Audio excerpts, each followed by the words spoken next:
This is going to be interesting. I think it'll be exciting. I'm very excited to be back home. Yay. Hooray. All right, let's do this thing. All right. Ready? I am. Okay, let's do it. Hey everybody! Welcome to episode number 48 of the Goulet Pencast, where fountain pens are still a thing. I am Brian Goulet. And I am Drew Brown. Yes, you are, as always. And we are not both here from Goulet Pens. I mean, maybe in spirit. Drew is there from our normal Pencast studio, and I am at home because we're back in high transmission in our county in Virginia. Yay, COVID! Not really. Kind of sucks. I had to scramble a little bit to get my setup here at home. So if it seems a little weird, a little jankety, then know that it is. Drew and I are recording 40 minutes later than planned because Brian could not get his act together. I've already finished coffee number 1, so. Yeah, that's right. This is all I have. I went iced coffee because it's 94 degrees today, and I'm already sweating at the beginning of this. Never a good thing. Anyway, to continue with the intro, we're here to deliver this casual and informal, tangential and extraneous, superfluous and extemporaneous fountain pen show, where we talk about what's going on at the Goulet Pen Company and in our fountain pen lives. And today's show, it actually is a pretty good one, pretty historic. Yeah. We've got a couple of cool things, even though we're having to go backpedal a little bit. We're going to be talking about the benefits of a number 8 size nibs, big nibs. We have a special guest joining us, answering one of our questions about some overlap between the fountain pen world and the mechanical watch world. So that should be interesting. We're going to be talking about pens that have indestructible nibs and what a newbie should do with their first $300 or just $300 budget in general. Most weatherproof pens. We have a tip on filling pens. And we're going to be unveiling a very special new exclusive pen in our pen spotlight. We've been working on it, sitting on it for quite some time, and we're ready to talk about it today. So it's a good show, right, Drew? I'm excited. Pumped. Content-wise, This is good. It might be, the vibe might be a little wonky, but... I told Drew, if we have both video and audio in some usable fashion, I'm calling that a win this week. An absolute win. And just to be clear, we've done this successfully remotely before, and this is really on me. We brought all our stuff back to the office, and I have stuff I needed to bring back. I forgot, the power cord for the camera, so I'm having to use batteries, so we're gonna have to stop at some point and I'm gonna swap the batteries out. I forgot these other things, and there's random cables that aren't working, and it's just what's going on? Something in the air. But anyway, we're going to get into some pen feedback. I don't know why I said pen feedback, but whatever. Feedback. Yeah, feedback. Drew? Something, honestly, sure. A lot of the feedback we get is not about fountain pens at all, Brian. It's about it's either about complete nonsense that we talked about last episode or correcting us on some of the nonsense we talked about in the previous episode. It's usually a lot of correction. There's plenty to correct us on. I will say, for as many times as we put our feet in our mouths, anyway. That's gross. Sorry, I don't know, that sounded really terrible. For as many times as we say things that are not completely true, everybody's so super polite and understanding in their correction. They're always just kind of They're getting what they're paying for on this broadcast. Yeah, they know. But last week we discussed the future of fountain pens and the future of analog hobbies and activities. And I said, hey, do you think maybe in the future, gasoline cars will be a cool hobby that people do? And right. I remember there was a movie that kind of got to that. It was a futuristic sci-fi movie, but I couldn't remember which one had a internal combustion engine car, and they acted like it was a big deal. And true to form, YouTube came through and reminded me that it was in fact Demolition Man, starring my boy Sylvester Stallone. Hey. And you know how I feel about Stallone. I was very, very upset that I didn't know that, and because Demolition Man, that's a good movie, man. He is a documented fountain pen user, as we have discussed previously. No, Brian. And I didn't write this down for feedback, but in the there were a couple people who did not agree with your definition of use as far as to hold a fountain pen, meaning they're using a fountain pen. They're using it to pose. It was your point, but I think I made my case. I stand behind it. That was okay. Brian's gonna Brian. But anyway, yes, Demolition Man. Thank you for pointing that out. Just like my nerd card got taken away, I guess my 3 seashells will have to get revoked. Another thing, I was talking about turtles being herps, and I was so certain that herp was like short for something, like herpetile, herpetoid, something. I was told that no, it is in fact just herp, and that's why I couldn't find what I was looking for, because it doesn't exist. It's just herp, and it made me think of ham. Brian, have I ever told you about how I feel about the word ham?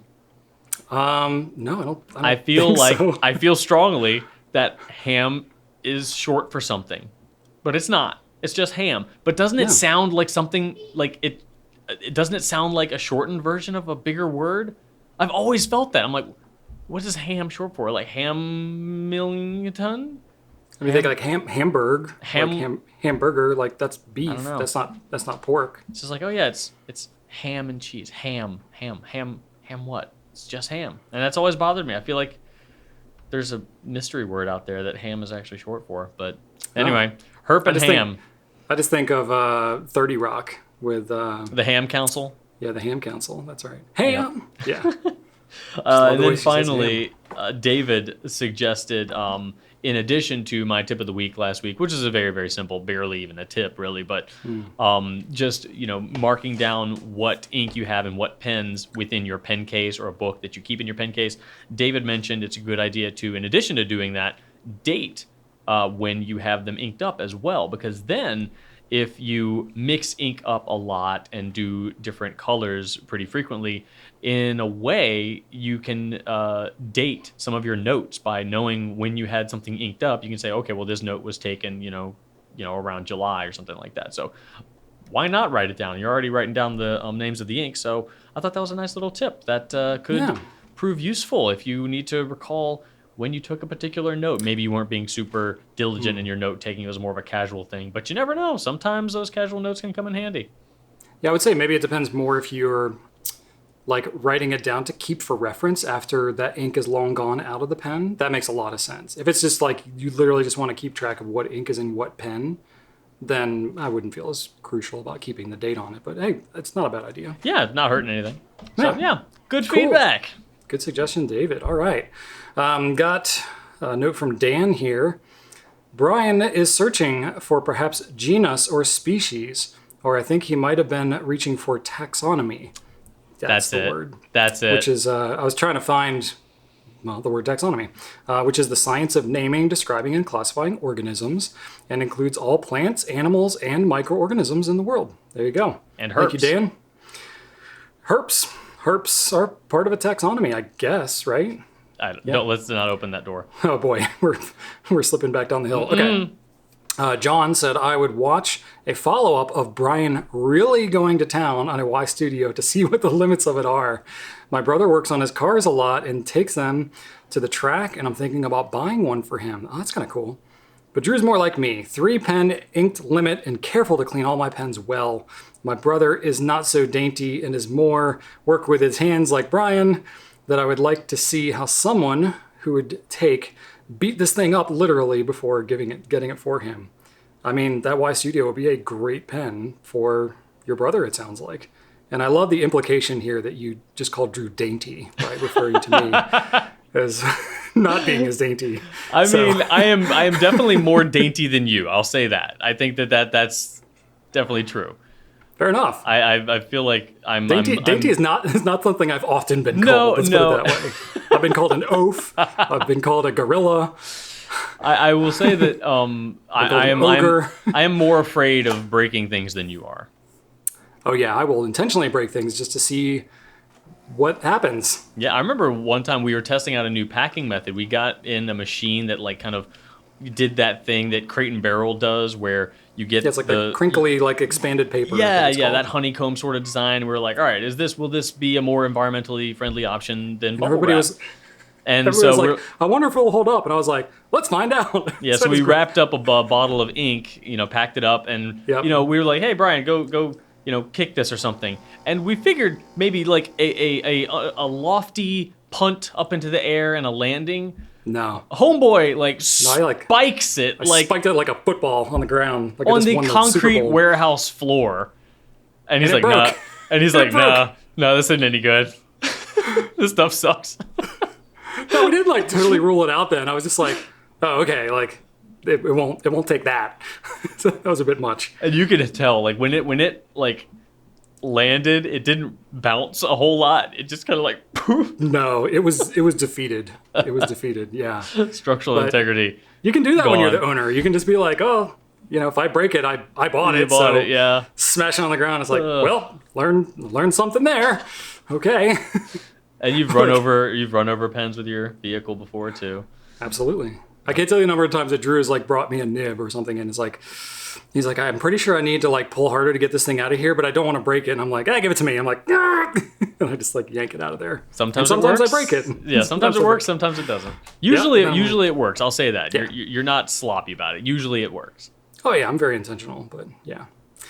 That's cool. Fun stuff, John. And then Wanted Visuals had a comment here. I've officially watched so much Pencast episodes. YouTube is recommending me videos about how to put in French drains. That's awesome. I love that. I live on a second floor apartment, but I guess a life skill is a life skill. That is highly motivating. I hope you're happy with yourself, Brian. You see what you've done? French Drain Man on YouTube. He's got some phenomenal You see what you've videos done? about French drains.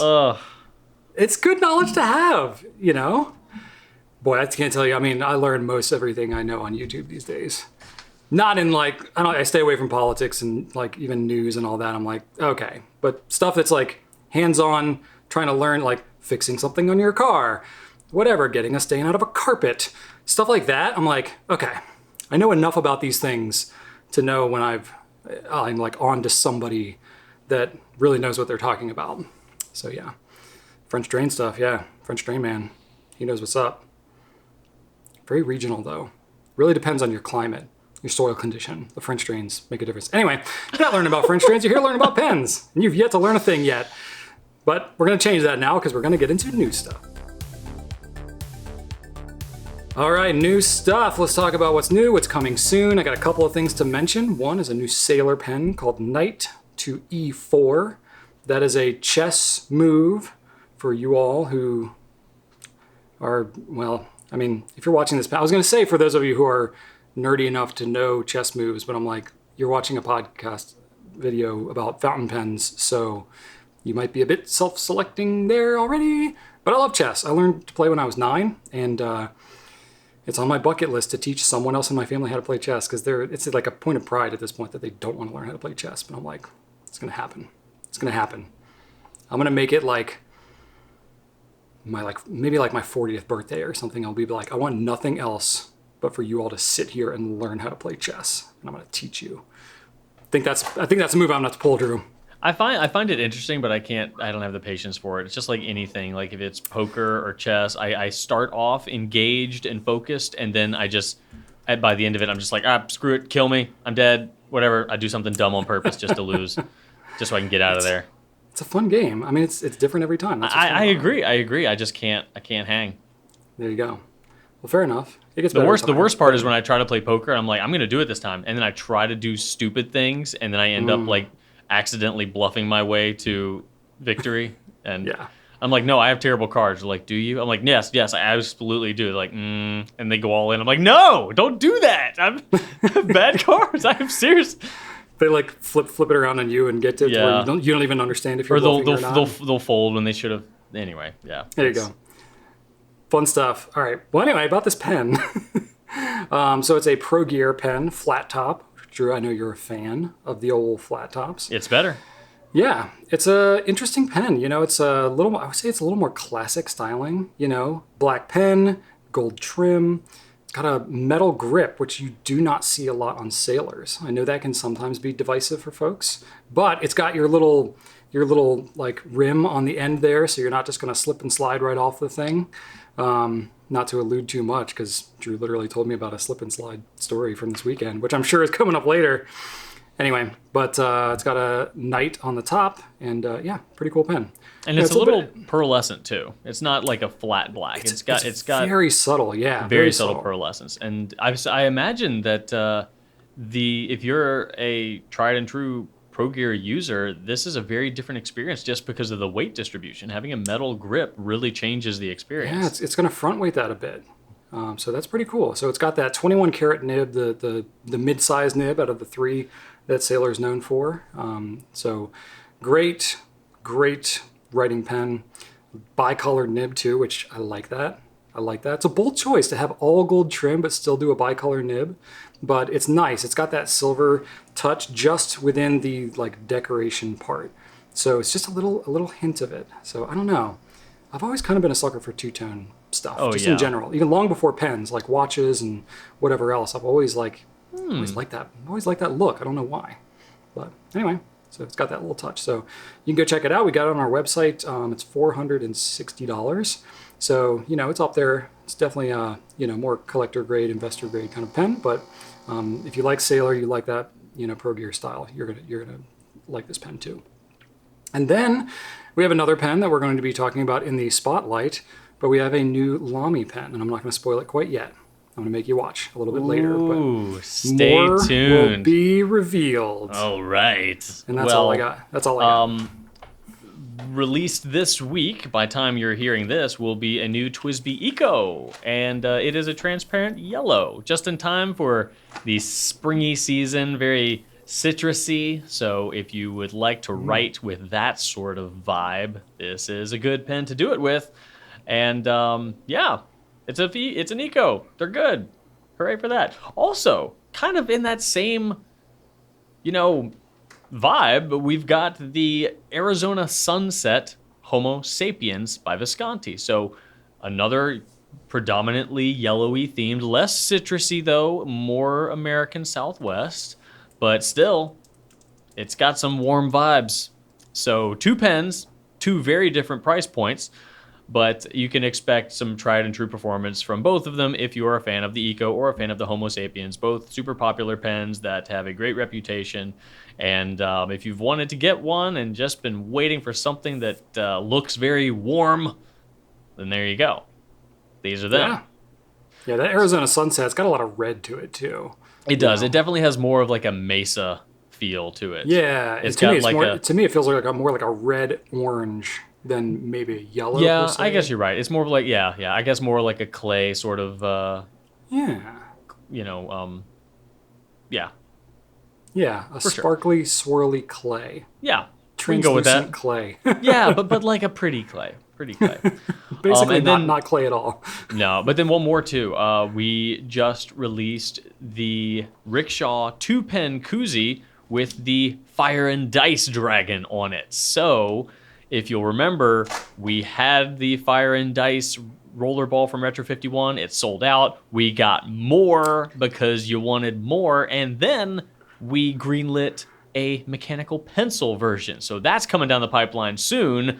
So this case is perfect if you are either A, a person who got one and wants to put something else in the other, B, a person who's getting both, or C, a person who doesn't particularly care about getting the pens but still wants the epic dragon art as part of your life. Now this is the Retro 51 Tornado rollerball size koozie, so as far as fountain pens go, it would need to fit a small fountain pen because they are made to be sized for the Retro 51. So either way, it's there. You can get it. It's awesome. And this, Brian, I love because rather than the kind of wraparound design, it's just boom right there on a flat surface. And I think it looks so good having that epic art just showcased right there on a flat canvas. I think it looks just super rad, and I'm glad we did it. Wise decision. I'm glad too, because that artwork was very intentional. Many hours were put into doing that right, because I think I would still be hearing about it if we had screwed up all the dice and which numbers go where and all the different things, the icons that were on it. But thankfully it has been well accepted and approved. But yeah, I think that the only problem with having a really cool design like that on a round pen like that is you actually don't get to see the whole thing in one glance. So I like that this sleeve does that. So you can credit Drew because it was his idea to do this sleeve. So yeah, thank you, Drew. Well, thank you, Brian, for the 9,000 emails back and forth with Retro51 to get this design right. It might have been 9,500. I'm not sure. I lost count after a while, but well worth it. Well worth it to create something cool like this. All right, so that's some of the new stuff we got. You can check out more new things that we have. We have new arrivals. We have coming soon. We have all these in a special navigation in the top of our website, so you can check those out. But until then, we have some Q&A stuff. All right, first question, Brian. This is a fun one, and they're asking about something we have never talked about on this Pencast. Michael Van Geld, ... There's probably more name there, Michael. Sorry about that. But Michael asks, what are the benefits of very large nibs like the number 8? We have never really talked about number 8 size nibs here, Brian. We haven't really talked about it much because they're not common. They're not common, yeah. I mean, we could talk about them in concept a little bit. But he just uses them as an example. So I guess if we didn't want to, we don't need to specifically go into number 8. But like, what advantage? Like, why like a bigger nib in general? Yeah, why big nibs? Like, why is that even desirable? Yeah, so I mean, Pilot's got some bigger nibs. If you look at their, the customs, as you get up into the higher number customs, the 845, the Pilot Custom Urushi, into the Namiki pens, those get bigger nibs as well. Yeah, those get huge. You got, Pelican M1000, I think, is in that. Might be a little bit bigger than a number 8, but it's definitely up there. You got your Sailor King of pens, that's up there too. Mm-hmm. The actual standard number 8 size, you see it every now and then. We've had a Monograppa or two that's had it over the years. We've had, not many pens. Many pens. Most of the pens that we've had that have been of that size have been from brands that are making their own nibs. So they're not necessarily that number 8 exact size, but kind of what Drew was saying, what's the benefits like the number 8, just a very large nibs. I think some of the benefits are, first off, it looks very impressive. It's just very much the centerpiece of the pen. It's really hard to ignore a nib that it's like a Sailor King of pens or an M1000 or something like that, or like a Namiki Emperor. The thing is just massive. So it just looks very impressive. And because you have a lot of surface area to work with on a nib like that, and they're basically only on more expensive, more limited pens, you usually see some kind of cool design or something special on the nib. So it just gives you a nice big canvas to do something really impactful on the face of that nib, just design wise. So we see that a lot on some of these pens. So it just that looks it just looks very impressive. In terms of function, I think that generally speaking, they tend to write a little bit softer. I don't know if that's how they're maybe intentionally designed, or if it's just the fact that you have, I guess, a little bit more leverage, because the tines are going to be longer, the nib itself is going to be broader, you're going to have, a curvature just like you would with a regular nib on the feed, but because it's, it's wider, the wings are wider, the tines have a little bit less curvature at the center there than you would with a smaller nib. So in general, the bigger the overall dimension size of a nib, it tends to write a little bit softer and stuff like that. Now, I don't have specific factual scientific knowledge to say that it's because of the length of the nib or the size of the wings or whatever. That's more just my own speculation and observation. It could be more of a correlation, not necessarily a causation. But I have noticed that all of the bigger nibs like that tend to write very springy, very soft, very wet as well, which I don't know how much feed design goes into that. Probably some, because most of these pens with these bigger nibs have absolutely massive massive feeds as well. So again, could be more correlation, maybe not causation, but I think some of the springiness, some of the fact that the tines can maybe spread a little bit more since they're longer and stuff, they tend to write much wetter. So generally speaking, I'm not as personally as much of a fan of some of the extra fine nibs in these huge sizes, because they're going to put down so much ink. You're not going to get the finest writing experience. To me, it's like, if you're going to go big, go medium broad stub if you can. Like, just go absolutely nuts. And this is the kind of thing that you're not taking out a pen with a nib this size to be subtle. You want to make an impression. You want to intentionally write with that pen to have an experience. So I personally love these larger nibs. Now it's not really a downside for me because I have very large hands, but the downside for some people may be that because these nibs are so big, they can only really fit them on big pens. You're not going to get a LAMY CP1 that's going to have a number 8 size nib on it because it literally, like, the feed on these pens is bigger than the diameter of the entire LAMY CP1. They're big nibs and they have to fit on very big pens. So that's some of the downside of it. It's going to be big, it's going to be expensive. So just not accessible necessarily to everybody, but everybody I know that's at least written with one, maybe at a pen show, or they know somebody that has one, they're like, oh yeah, that's a pretty amazing nib. Like, I get the appeal. So for me, it's kind of like, it's like having a luxury car. It's like, yeah, okay, you can drive lots of other cars, but like, yeah, you feel luxurious when you use one of these gigantic nibs, and it's an experience. So anyway, that's my thoughts on it, Drew. I want to say that one advantage of a number 8 specifically is that it is a size that can be made in steel. I believe that Bach makes a steel number 8. I think Yovo too can make it, which I agree with you, but I am failing to think of a single steel nib pen that has a nib that big. Can you think of one? Well, I'm going to be jumping out of my knowledge zone because Edison just last week announced a new Collier, like a Collier Grande or something like that, like a big honkin' Premier. Okay. Not Premier, Collier. And that had a number 8 nib on it. And hey. they might have sold out because I know that those things went crazy. They had a crazy week, yeah. Okay, yeah, the Collier Grand, and that was a number 8 nib. I don't know if it's gold or not. It doesn't look gold. The price would be an indicator.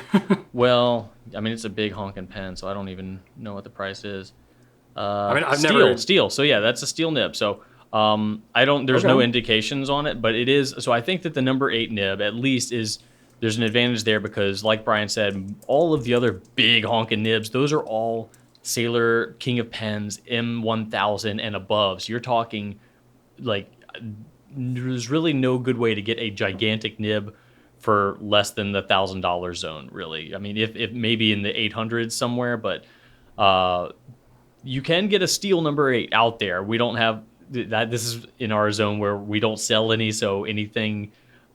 We're really trying to search a bit here, but they're out there. They're certainly out there. We just can't point to exactly where you can go right now to get them. But I'm just doing a quick Google search. Like, it looks like Scriptorium has at least something from 2019 where they had one on their oversized pens. They're Bach nibs. I think Bach and Yovo both might do steel number 8s, but it's really not common.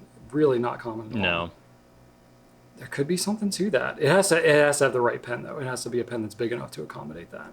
So yeah, I mean, like the Collier, Edison's Collier is already a big pen, but this Grande is an even bigger pen. Man, I didn't hear about that. Now I'm like, Yeah. Kind of makes me want one, especially now that I can't have it.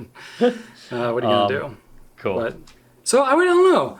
I don't know if I've ever used a steel number 8 nib. That's how rare they are. We've been in this business for a long time. I wonder how beneficial that number 8 nib would be in terms of a writing experience being made out of steel. Because all the ones I've used have been gold, and then you get the softness, the springiness. Yeah. I wonder if you get any of that with a steel nib. Maybe a little bit, but I don't know. I'm sure somebody out there knows. If you all ordered a steel number 8 or you have any experience with it, please comment, because clearly we could benefit from your experience. All right, good question. And I got one more for you. This is from Doges1. Hey guys, do you see any overlap between mechanical watch collectors and fountain pen collectors? Brian, I will say, I have been sitting on this question a while. This question came in quite a long time ago, and I'm like, this is a great question, and the short answer is yes, absolutely. There's correlation there, but there's a bigger story to be told there because there's not just a correlation with fountain pen people and watch people. There's the broader scope of analog hobbies. And I waited until I had a good idea for someone who could speak more on this than you or I. And I thought of our friend Heymatthew, the graphic designer who designed our Nib Chameleon sticker. Matthew is a fountain pen guy, a watch guy, but also just in a greater sense finds a lot of value in plugging himself into analog hobbies. And I thought that's the guy who we need to hear from today. So I reached out to Matthew. He was kind enough to record us a video, and I think that we should kind of let him have the floor for a little while to talk about that connection. Question, and I'm really flattered that you guys would pick me to kind of weigh in on this, give my 2 cents. I'm not sure exactly how qualified I am to answer it, but I'm going to do my best and at least give it to you from my perspective. As a kid, I loved watches. My dad had a Casio data bank, and I remember he would use the calculator function on it when we were working on projects to turn a fraction into a decimal, or add two angles together, or whatever we were trying to do. And he had phone numbers stored in it, and he would call up those phone numbers so that he could call people. And I just thought it was the coolest thing. And I remember he got me one, and he programmed all of our phone numbers in it. My parents, my grandparents. So if I was ever at school or at a friend's house, and I needed to get in touch with someone, and I couldn't remember a phone number, I would have it right there in my watch. And I promise you, like I didn't get any cool points at school for having a Casio data bank. In fact, I'm pretty sure I got made fun of. But it was kind of my favorite thing that I owned. My dad had one, and in my mind, like my dad was the coolest, And pens were kind of the same way. I loved back to school time, getting new school supplies and paper and notebooks and pens, and I would always just go for the best pens, which at the time were probably like Pilot G2s or something, some kind of gel pen, and that was just kind of my favorite time of year, and it was Casio databanks and Pilot G2s, but later on it turned into fountain pens and mechanical watches. And so for me, the connection there really was more serendipitous, or sort of just kind of circumstantial. It just kind of happened that way, that I was into both things. It wasn't until I started hanging out at pen shows and really getting to know people within the pen community that I learned more about this connection between fountain pens and mechanical watches, and not just mechanical watches.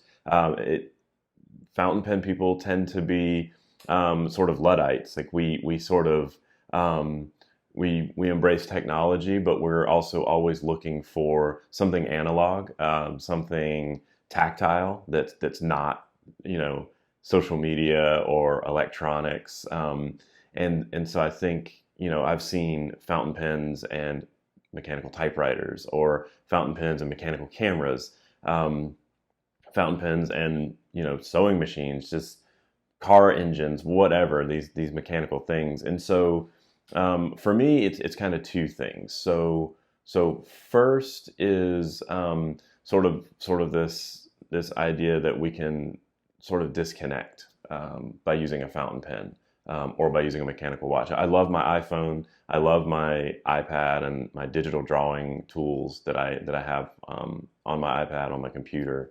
But sometimes it's nice to put a pen to paper, especially if I'm taking notes. I don't enjoy writing on a glass screen. So for me, I like that tactile experience of feeling a pen on paper or pencil on paper. That sort of feedback that you get can't be replicated digitally, and I love that. And I take notes a lot, and I jot things down a lot, even if it's just for a few minutes, and then I just transfer that to digital in some form, whether it be an email or a calendar invite or something like that, and then that note probably goes away. But for me, pens are a great way for me to disconnect from digital. There are no notifications in my notebook to distract me or keep me from doing whatever it is I've set out to do. And watches are the same way. I love my Apple Watch. It's a great resource for telling me how little I've done today. I never seem to hit those goals. When I do, it's a celebration. But for me, it's a mechanical watch just does that. It just tells me the time. There's no buzzing. There's no notification. There's no constant connection. It gives my wrist a break. It gives my brain a break. And so in that regard, pens, mechanical watches, things like that, they take me away from the constant digital overload that I get from computers and cell phones and smartwatches. So the other aspect of it for me is serviceability, usability, and longevity. So a pen that was made 100 years ago by one of the great American pen makers or English pen makers or whatever, can be serviced. It can be made new again. So you find this pen in your grandma's drawer, and maybe it doesn't write or it doesn't work properly, and you send it off to a pen repair specialist, and they put in a new filling system and polish the material and tune the nib and sort of restore this pen to at least some semblance of its former glory as this beautiful writing instrument. And I think that's really special. And I think, the fact that something has lasted 100 years and can be repaired and made to last 100 more is pretty beautiful and special. And the same thing with a watch. A watch gets handed down from parent to child to grandchild to great-grandchild.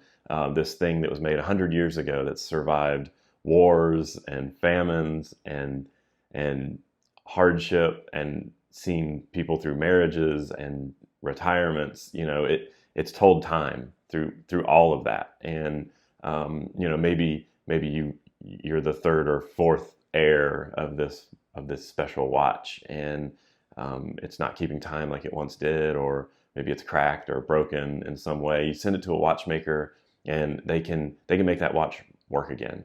And I think that's really amazing, that things were built to last. A computer or an iPhone or an Apple Watch or something like that exists today will not be any good in 100 years. Nobody's going to want it. It's disposable. They have a shelf life. They are designed with a shelf life. They're designed to be impermanent. And so I think it's pretty fun to think about something that can just get a new life and be used by somebody else. So for me, that's kind of what it comes down to. It's this sort of tactile thing. It's a serviceability thing. It's a usability thing. It's a sustainability thing. So I think, at least for me, that's the connection between pens and watches. Same thing between pens and mechanical cameras. I love mechanical cameras. They can be repaired and made to work again and again and again. And the same thing with, whether it be a car engine or a typewriter, anything like that. So thank you guys for allowing me to weigh in on this. It's a pretty special question. I love it. Watches and pens are two things that I absolutely adore. And so thank you very much. I hope this was helpful. Well, there you go. Thank you so much, Matthew. We appreciate it. You were the perfect person, the absolute perfect person to ask this to. And I think he hit the nail on the head. I love the fact that he hit on the fact that repairability is such a big factor with analog stuff. And not many people think of iPhones and tablets and stuff as disposable because we spend so much money on them. But you can't fix them yourself, and it's not, and they are going to be. No one's going to want them in 10 years. So by buying an old school film camera or a fountain pen or a really good quality knife or something, the demand might still be there, and you can get it repaired. I think that's a great point. Yeah, I have a couple of mechanical watches myself. I definitely would not consider myself a collector. Like, I don't have a favorite brand. I don't follow anything in that world.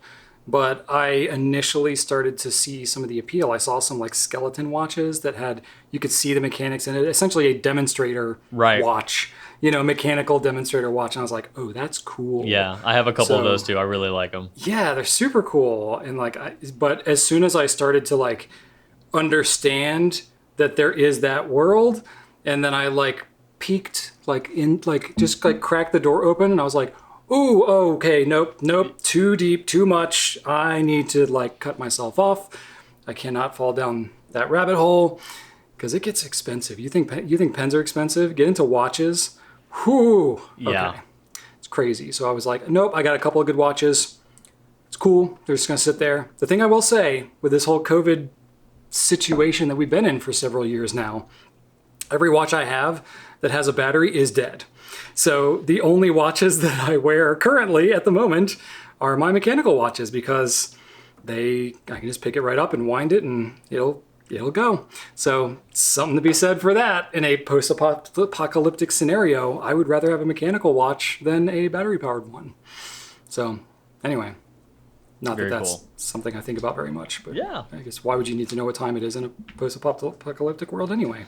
Well, who cares? Thank you again for coming on, Heymatthew. You can find him at Heymatthew on Instagram, and you can check out his sticker on our website. If you happen to be a person who can write with any nib size, you're a nib chameleon. Nice. All right, our next question comes to us from Hothead Tom, and Tom simply asks, any fountain pen with indestructible nib? Nope. No. The end. That's pretty much it. To me, that sounds like what I visualize with any type of claim of indestructibility when it comes to a nib. I'm just picturing like a TV infomercial, where they have like the knife where they're cutting like a shoe and then an aluminum can and then a tomato. I'm just Right. I'm imagining somebody with a fountain pen and they're just like stabbing a watermelon and then stabbing a beer can and then they're like writing, a love letter to their significant other. That's what pops into my head when I'm thinking about this. And I'm like, that seems about That's what gets me in the like- mood for romance. Yeah, that seems about like the type of the quality of those types of products that you see on those TV infomercials is probably what I would expect in the terms of a quality of a pen that would be touting indestructibility in such a manner. But no, basically, I would say that no, indestructibility is not a thing, nor should it really be a thing. I don't think that these are tools or whatever where indestructibility should be a quality that we look for. Because for one, I don't know in what situation, in terms of the nib at least, the pen, sure, makes sense. If the pen's closed, you're carrying it around. I have literally dismantled an entire carport with a fountain pen in my pocket, and I will often be working in my woods in my cargo shorts with pens in my pocket, and they will get abused and beat up and stuff like that. That makes sense, but in terms of writing with them, I'm really not going to be like using my pen as a, screwdriver or something to like pop open a, battery compartment on my kids' toys or something. It's just, that's not how I use my pens, my nibs. So to me, it's more like, I think of pens not just as tools, but I think of them truly as writing instruments. So I got a musical background. I know musical instrument is indestructible as well. You know what I mean? It's meant to do a specific function, and especially the nicer the instrument, the finer tuned it is, the better you take care of it. It's not that it's more expensive and all this stuff so that it becomes indestructible. It's actually kind of the opposite. The nicer the instrument, the more precise it is, the more specifically kind of tuned it needs to be. Fountain pens to me fall into that territory where I don't think indestructibility of a nib, at least, should be the goal. I think it should be durable, and I think it should be able to hold up for a long period of time with normal use. But to me, I think if you're looking for this quality in a fountain pen, I think you're maybe looking in the wrong place, or you're looking for it to do something it's not really supposed to do. That's just my opinion. I mean, yeah, I completely agree with you. I think you're totally right. I don't think that that's something we need to be searching for, but it does make me think, what material would it need to be made out of if someone did try to create a indestructible nib? It wouldn't be metal, because all metal can bend. I mean, even a titanium nib is super bendable. Oh yeah. I feel like it would need to be some sort of rigid rubber that would, or a silicone that would spring back to its original location, but if dropped on the floor, would just kind of momentarily deform and spring back.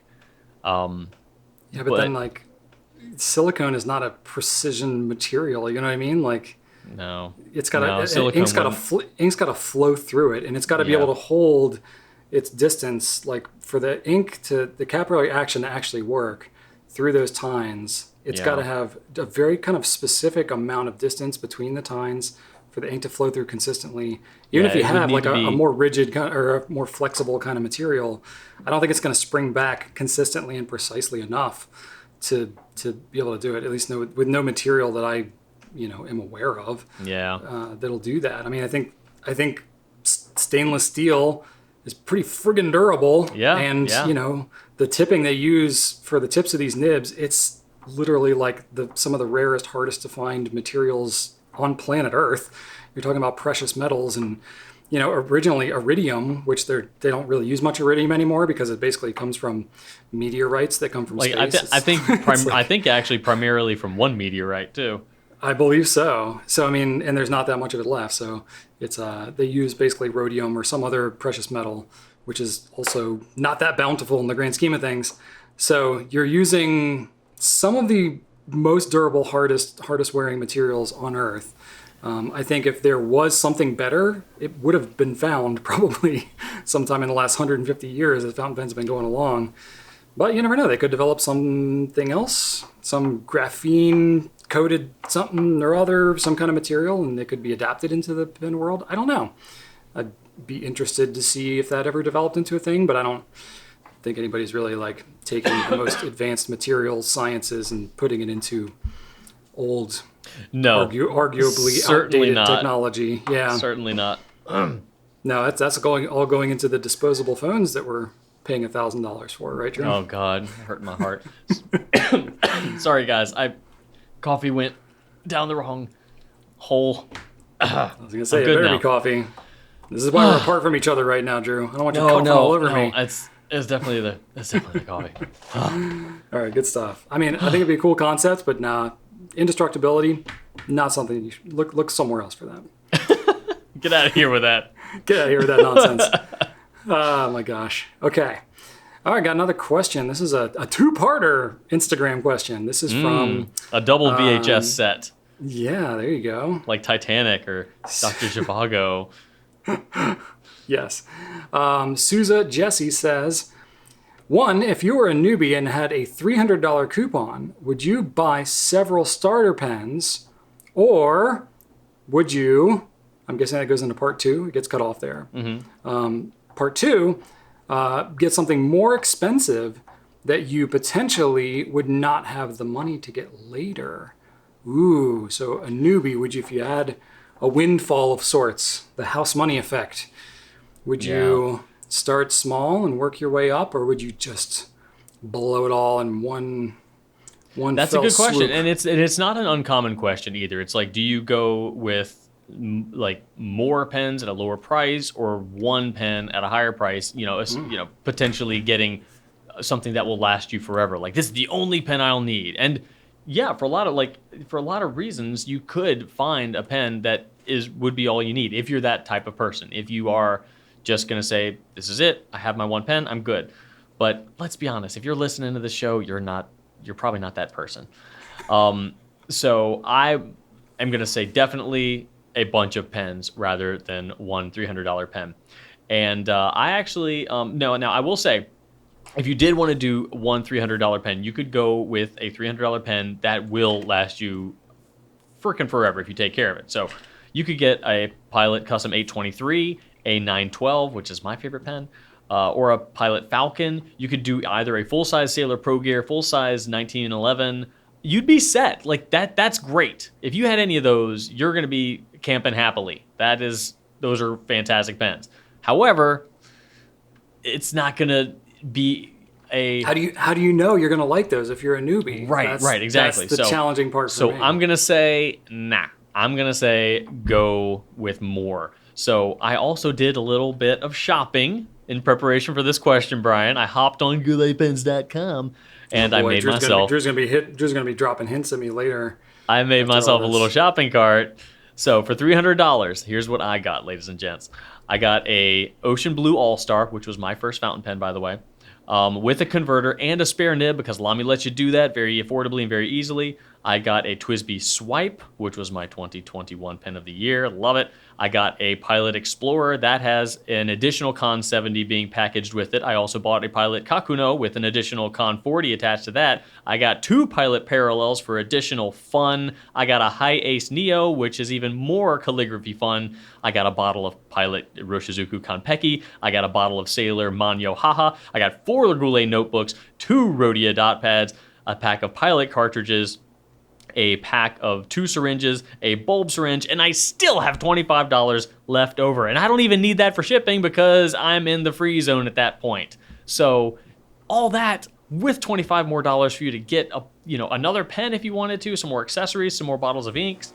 Like, you do not have to drop big bucks in order to get a super satisfying, fun writing experience with a lot of variation. Like, all that you're talking with the parallels thrown in there, with the High Ace Neo thrown in there, you could get a 6.0 nib on that parallel. You could get smaller variations in either the parallel or the High Ace Neo.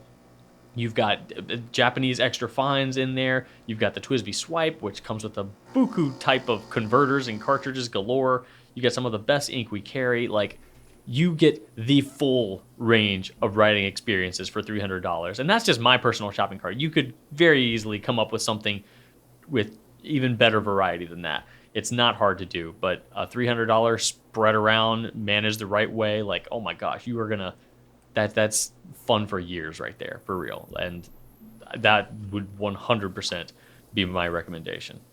And also personalization, right, Brian? Like, fountain pens offer that. You can find the one you like. Like Brian said, how are you going to know what you like if you're a newbie?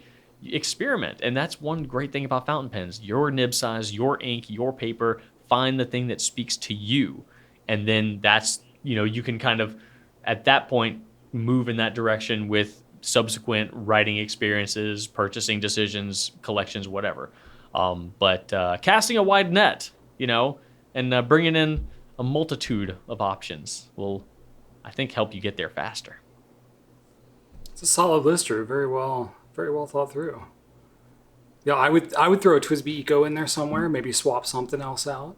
Just my personal taste. Sure. As long as you're not swapping the Swipe. I think the swipe would be the first thing to go. I won't allow that. No, sir. A hot pile of garbage. You're not swapping my Swipe. No, I'm just kidding. I like that pen. I just like to trash Drew for liking it so much. No, very solid list. I think I can speak to what I actually did when I first got into fountain pens. I mean, when I looked at fountain pens and I saw pens that cost hundreds of dollars, I literally didn't even know what I was looking at. So, I mean, granted, there was no one doing 2-hour pencasts back then, so I did not have like the you would benefit. want to watch that anyway at that point. Like, what the heck? I mean, some people do. Thank you. I'm glad. But, back then I was like reading stuff on forums and looking at, stock images if I was lucky. So the information that was there in 2009 when I was learning things, it was a little harder to come by. So basically I definitely did not feel confident in making a significant nib, pen purchasing decision. So I started out with the really expensive stuff because I really didn't know what I liked. And I think I bought 6 fountain pens. I bought like a Lamy Joy, a Quaco Classic Sport, the clear one. I bought a couple of Pelican Scripts, maybe a couple other pens. I don't quite remember what. Lamy Vista, I think, was in my first purchase. So I bought like some of the ones that were recommended at the time as like the go-to newbie ones. And of all of those, I use maybe like one of them still. So my taste changed quite a bit. I bought different nib sizes and all that. And some of them I was like, oh yeah, I don't like this at all. And after like 5 minutes, I was like, oh, well, I didn't spend a lot on that. I'll keep it, just to reference it, but it's not for me. So for me, I think as a newbie, definitely recommend, with any type of a budget, start small. I wouldn't even buy everything at once. I would maybe buy a couple of things and then, come back later, buy a little bit more, because you're going to just learn things and get more experience. If you buy everything kind of in one fell swoop, I mean, that is pretty fun and exciting, but you also might be like, oh, dang it, I really wish I had known at the time that I like this nib size or I like this feature, because I might have bought this 3 swipes instead of just one. Right, exactly. So, I would say take that same approach, maybe build your list, but don't buy maybe everything at once. Get the ink, get the paper, because that's kind of important, but maybe go easy on the pens as you start to learn your tastes. See if you can borrow some stuff, get a handle on things, and then, cut down the learning experience a little bit. But that's more my thing. I think with any, the overall thing with any fountain pen purchase, there's going to be somewhat of a law of diminishing returns.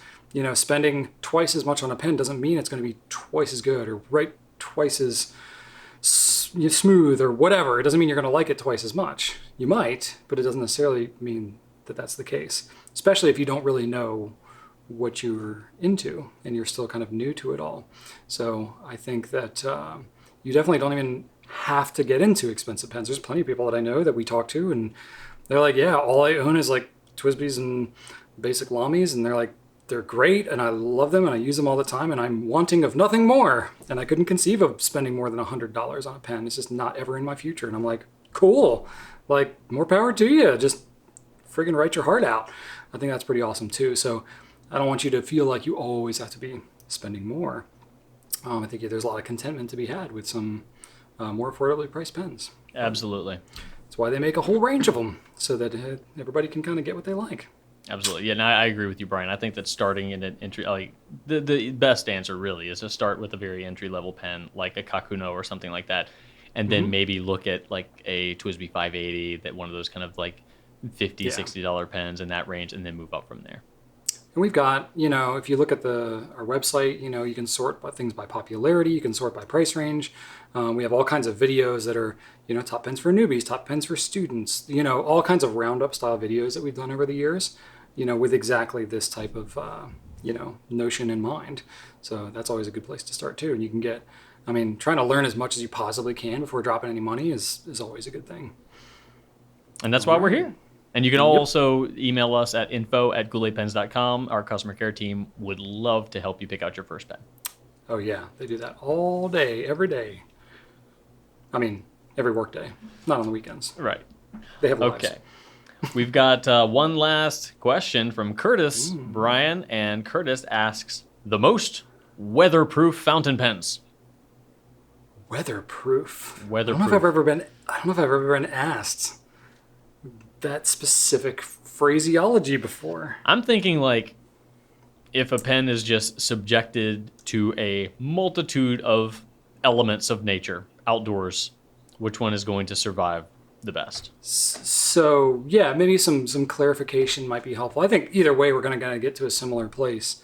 Is it something that like I'm camping in the woods and I am just going to leave my pen outside with my camping stove and my other stuff, and it's just going to be out there exposed to the elements? Sure. Yeah, let's go with that. Is that it, or is it more like? Let's go with like not necessarily like will this write in the rain, because that's more about performance. But like that's kind of where I was going. Like what pen will survive out if you leave it out? Like let's say you drop it in the driveway and it gets rained on and you lose it for a couple weeks, or you do take it camping and you leave it out with your gear and it gets rained on or snowed on or something like that.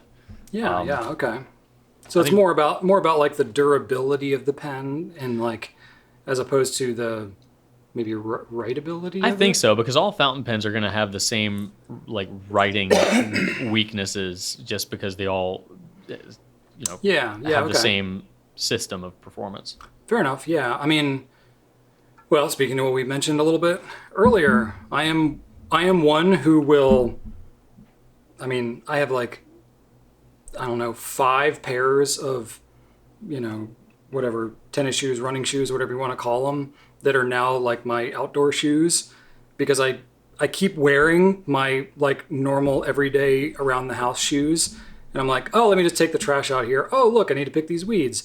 Oh, now I'm, shoveling compost. And I'm like, whoops, forgot to change my shoes. Yeah, I've done that. Guess these are yard shoes now. Yeah. I will get involved in things and not really think about what I have in my pockets or what I'm wearing. I'll be wearing like a button-up shirt like this, and then I'll go out there and be like grinding metal with an angle grinder, and I'm like, oh shoot, I am wearing, shouldn't be grinding metal with this shirt, but here I am.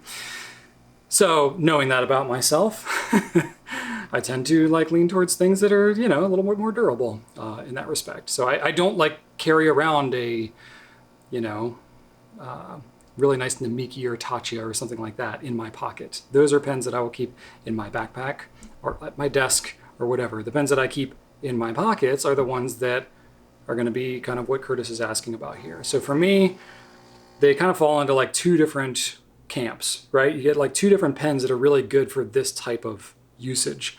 You get pens that are either, you know, basically really durable plastic, like an ABS plastic, like I'm thinking of Lamy Safari, specifically a charcoal, like a matte Lamy Safari. Pretty great all around workhorse pen, hard to go wrong. Even if you damage the nib, you can replace it. You know, Lamy Safari is like pretty much a go-to beater of a pen. Yeah, that was going to be my suggestion. I know that Yeah. Adrian, our customer care manager, she had a petrol Safari that she was really distraught about losing. And it was, in fact, in her driveway for, I believe, months. If not weeks. But I didn't hear about this. Yeah, no, it writes fine now. She loves it. Wow. Okay. Well, that's a testament right there. Yep. I mean, I've known customers of ours who have been somebody that's like a border guard, and they're riding around on an ATV all day in like, you know, a uniform, and they use a Safari. Other people are like military personnel or active, you know, first responders and that, and like they're in, you know, potentially chaotic, crazy, you know, spontaneous situations with who knows what in their environment that they'll deal with. You know, Lamy Safari is a pretty common pen that people will use for that purpose. Because it's very reliable. It's also incredibly affordable in case you do need to replace it. So that's a pretty easy recommend. So you could go like the plastic, you know, kind of pen route. I think you could even go Lamy 2000. I mean, that's a, you know, higher end resin, if you will, you know, polycarbonate. And yes, it has a gold nib, but it's a hooded nib, so it's pretty well protected. You know, I will feel very comfortable carrying a Lamy 2000 around, not even in a pen sleeve, just in my pocket with my keys, because it's not a shiny material. So even if it gets a little bit scratched, you really can't tell because it's already, you know, pretty much scratched in the way that they make them. And it's got a stainless steel clip, so it's pretty dang durable as it is.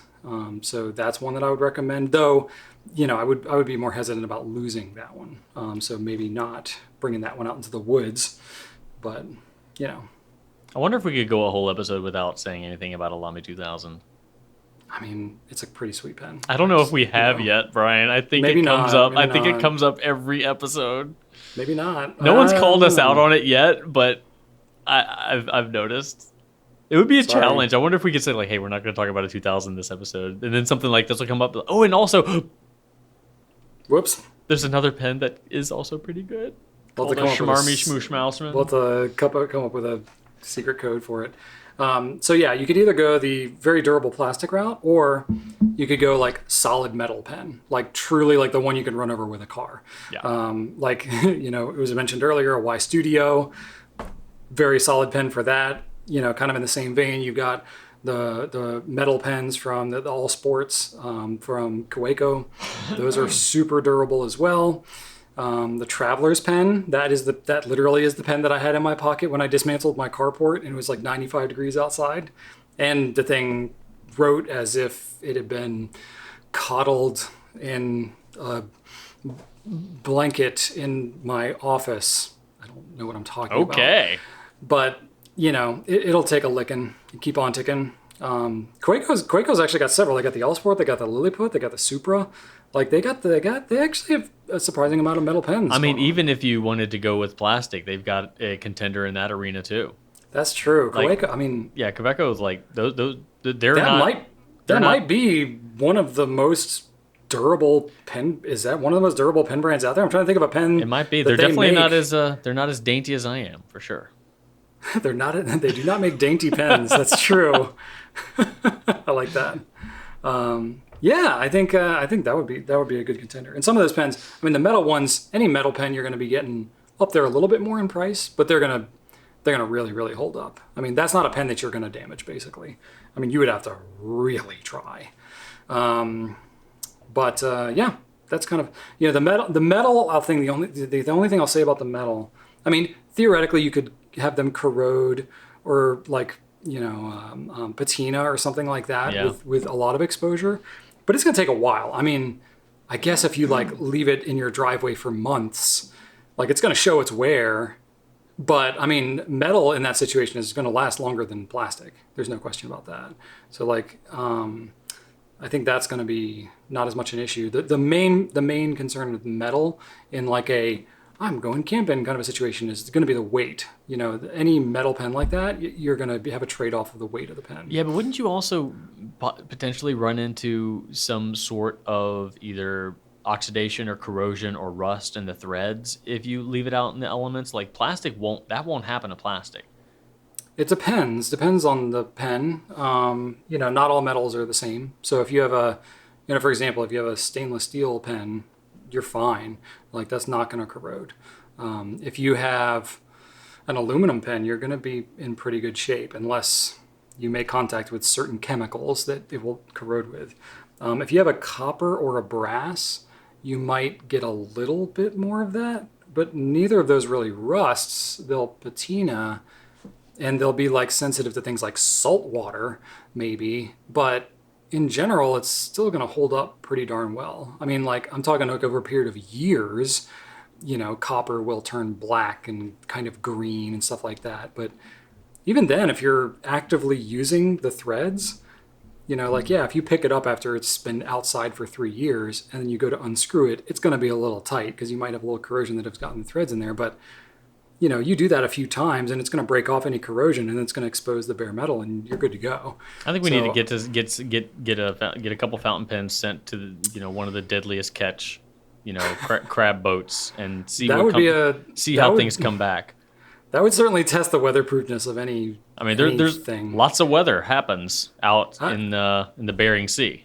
I mean, look at those crab pots. They're made of metal, right? Like you're getting exposed to that. I don't think they make them anything special. I'm pretty sure it's just bare steel. So yeah, I mean, you get like a fire blue Supra, it's going to be the same metal that you have for something like that as you would with a crab pot pen. I want a pen made of an old crab pot. Is that a thing? That would be a fat pen. It'd have to be like this big. Those tubes have got to be pretty thick. Yeah. Anyway, yeah, so you got lots of options. I think, we got several pens here, but, in general, I wouldn't say fountain pens are probably like made for that necessarily, but there are definitely people that use them in some pretty crazy scenarios. And you can get some that really hold up well. So if you guys have any other recommendations in the comments, please let us know any specific pens that you've used that are really good for this kind of abuse. Share your experience. That'd be good to learn from. All right, that's it for the Q&A. Now we're going to go on to a very, very quick and simple tip of the week. All right, tip of the week this week. Very simple one. I swear we've talked about this before, but I looked back through all of our previous tips of the week and I did not see this specific one. So I feel like I'm crazy because maybe we talked about it outside of the tip of the week zone. I'm certain that we have, but just to make it official, as an official tip, this is very, very basic and you'll find this in most of the instructions of new pens that you have. But basically, if you are using a new pen, not even a new pen necessarily, but if you're using a pen after it's been cleaned, an uninked pen. So assuming you've changed out the ink color or you just, are not refilling the same ink that you've used before, basically. Obviously the process, this is especially for anything that's a converter pen or a piston pen, anything where you're, slowly screwing the ink into the pen. So this wouldn't necessarily apply for a vacuum or cartridge or anything like that. But, you're going to operate that piston. Oh gosh, let's see if I can actually get my nib down into my ink. My ink level's getting low on this one, Drew. I've used it a lot. Oh, wow. So, if I fill I spilled half of it on my fingers when I did that syringe thing. That was the best one yet. That? So I'm filling my pen. This is a TWSBI ALR. Plenty of ink on my grip there, which I just now realized. Oh, I have a paper towel over there. Okay. So, normally you're inclined to just fill the pen and then okay, it's good to go. I'm going to go right with it. Well, there's two challenges with this. For one, if I'm filling the pen having not, had anything in there, there's going to be air. There's going to be a lot of air in the feed, air in the top here. As you're filling it, if your ink level is getting a little bit lower, you could be sucking some air in there as well as the ink. you can end up with air in your feed. And you could either have like a completely flooded feed and you just start gushing ink all over the page, and then it takes you a little while to, get it into kind of its normal writing status. Or if you have air in there and you've kind of been sucking up air as you've been filling it, you could get some like pockets of air that build up in there, and you start getting some skipping and stuff like that. And you're like, I just filled this pen, why is it skipping? So basically the tip is, after you fill a pen, it's not a bad idea to just unscrew it and let a couple of drops of ink come back out. So that will essentially force a lot of the extra ink that's in there to kind of, come out. And then any air bubbles and stuff will sort of work its way through. And then if you very slowly just kind of screw it back up in there with just 2 drops like that, if you were to let a whole bunch out and then suck a lot more in there, you could then incorporate more air and have more air bubbles, but just 2 drops, you should be fine. You're not going to be depleting the entire, feed's worth of ink, but you're essentially going to be getting that full saturation amount of ink, kind of out. And then by drawing it back into the pen, you're getting a little bit closer to like a more proper level of fill.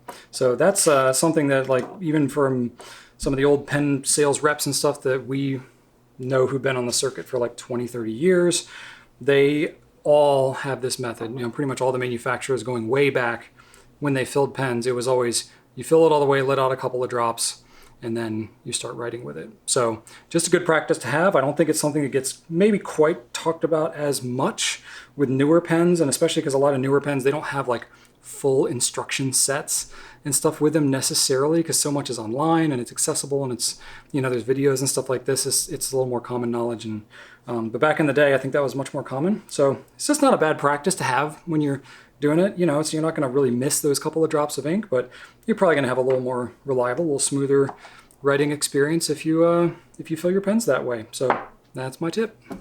You know why I love that tip, Brian, is because a lot of new users, whether you're a new fountain pen user in general or you're using a new pen that you're not familiar with, you're using it for the first time, this tip makes it so that your initial writing experience isn't vastly different than the writing experience that pen will provide you ongoing. Because a lot of the time you are writing with that super saturated feed, and then once you deplete that super saturation zone and you're just pulling ink from the reservoir as you are normally, it can feel kind of like, oh man, like I had this really rich, flow, and now it's weak. Maybe something's wrong, and it can be a little misleading if you're not totally familiar with that pen, or if you're not familiar with fountain pens habits in general. Because sometimes, you might have a pen and you get a new one, and that pen might just have a feed that holds more ink. So that initial experience might be vastly different, and and feeds are different. Certain feeds have way more, fins, storage zones, whatever. So it can surprise you. And I didn't know about this tip for a long time. It took me years before I heard about this. So I was really happy to hear it. Yeah, it was something that, I didn't hear it talked about super commonly, or even seen in a lot of videos and stuff. It was really talking to some of the people in the industry who had been, doing sales calls to brick and mortar stores, or, done like pen shows where they're demonstrating pen usage constantly. Those are the people who really drove that home with me. And then once I started to look at a lot of the instructions, I'm like, oh yeah, sure enough, that's what's in a lot of these things. So not a bad practice to have. Plus, like Drew said, it's going to give you maybe a little bit more consistent, more reliable showing of your ink as well. Because I think now, especially because you have so many high sheen, shimmering, these types of inks, if you put them down super, super wet, it's going to exacerbate those characteristics, which is maybe good. That might be what you want. But if that's your first impression of an ink and you're writing it with this crazy saturated feed, and you're like, oh, this looks amazing. And then you kind of go use up that initial bit, and then you're just pulling from the thing. You're like, oh, you're disappointed from there on out. And you're like, how can I never get that back? What's wrong with my pen? Well, nothing's wrong with it. It was just, it was. You were using it as a dip pen, kind of. Yeah, a little bit, which, you could do. Little bonus tip, you can always flood it and get it to do that intentionally. You have to kind of keep flooding it like that. But that is something you can do if you're really going for that punch you in the face saturation. That's another little tip you can do. That's going to be easier on some pens than others. Like a LAMY pen, a lot of the fins and stuff on those feeds are on the inside. So it doesn't necessarily grab onto quite as much ink, whereas you have something like, TWSBI's got a lot of fins on the outside. Pelican, I think especially, has got like tons of fins on the outside. So those ones will grab onto a lot of extra ink and give you those super saturated things. So anyway, fun little tip I thought maybe would be useful. All right, now we're gonna move on to the spotlight, which you've all been waiting for. Brian, secret the reveal. notes here say something I don't even know. I don't understand what's written down here. Oh, What? it's coming. What is this? Here it is, coming at you all, our pen spotlight. All right, folks, I think we've titillated you long enough as to what this thing is. So the super fun special reveal that we have for the pen spotlight is going to be the Lamy Vista Black. What? This is a U.S. retailer exclusive. There's no such thing as a U.S. retailer exclusive from Lamy, Brian. Get out of here. This would be the first. So Collective gasp. a bit historic. Now, I'll be honest with you, it's not like, whoa, a whole new model of pen, like it's a Lamy Vista. Okay, so like I'm realistic about that, not trying to oversell it. But as those of you who followed us for quite some time, we've been selling Lamy since 2011. And every now and then they'll have a color that comes out and you're like, whoa, that's different. That's really cool. But most of the time you're like, what shade of gray or black or silver is this gonna be? It's like their style is a little more subtle, right? So that's kind of what this is here too. So I'm trying not to like overhype it, but at the same time, like I'm pretty friggin' excited. Like, let's be real. It's been a long time in the making and we've really, worked with Lamy to try and do something cool here. So this is a bit historic because they've never done a US retail exclusive. I don't think they've done a lot of retailer exclusives in general. Lamy's a big company. They make a lot of pens. I mean, they just did their first U.S. exclusive ever, like 2-3 years ago, the Lamy USA, which I will say, even if this wasn't a Goulet exclusive, I still think that the Vista Black is better than the Lamy USA. I mean, we're incredibly biased, so I don't know how we could possibly we'll let the people decide. But anyway, this was a little more intentional. I mean, yes, I'll be honest with you. Like, there's some stuff that we're able to do. There's some stuff that we weren't able to do. It's just practicality. Lamy, I don't even know how many millions of pens they sell a year. It's probably a lot. We didn't buy millions of pens. So the fact that we were able to do this at all is kind of amazing. And it really speaks to the work that everybody at Lamy did, kind of rooting for us and rooting for you all, supporting us and all that kind of stuff. So it's pretty cool. Anyway, I could gush about that all day long, but I won't. So Lamy's done a lot of regional exclusives, and they've done a lot of like variations of pens. A lot of times they'll have, some special color, or they have a collaboration. They've done like something with Pokemon and Minions and Line, Drew's Brown Safari and stuff like that. So they've done some of that kind of stuff, but those are like whole region, multiple countries, that kind of thing. So yeah, he's got his up on the shelf because he's proud of it.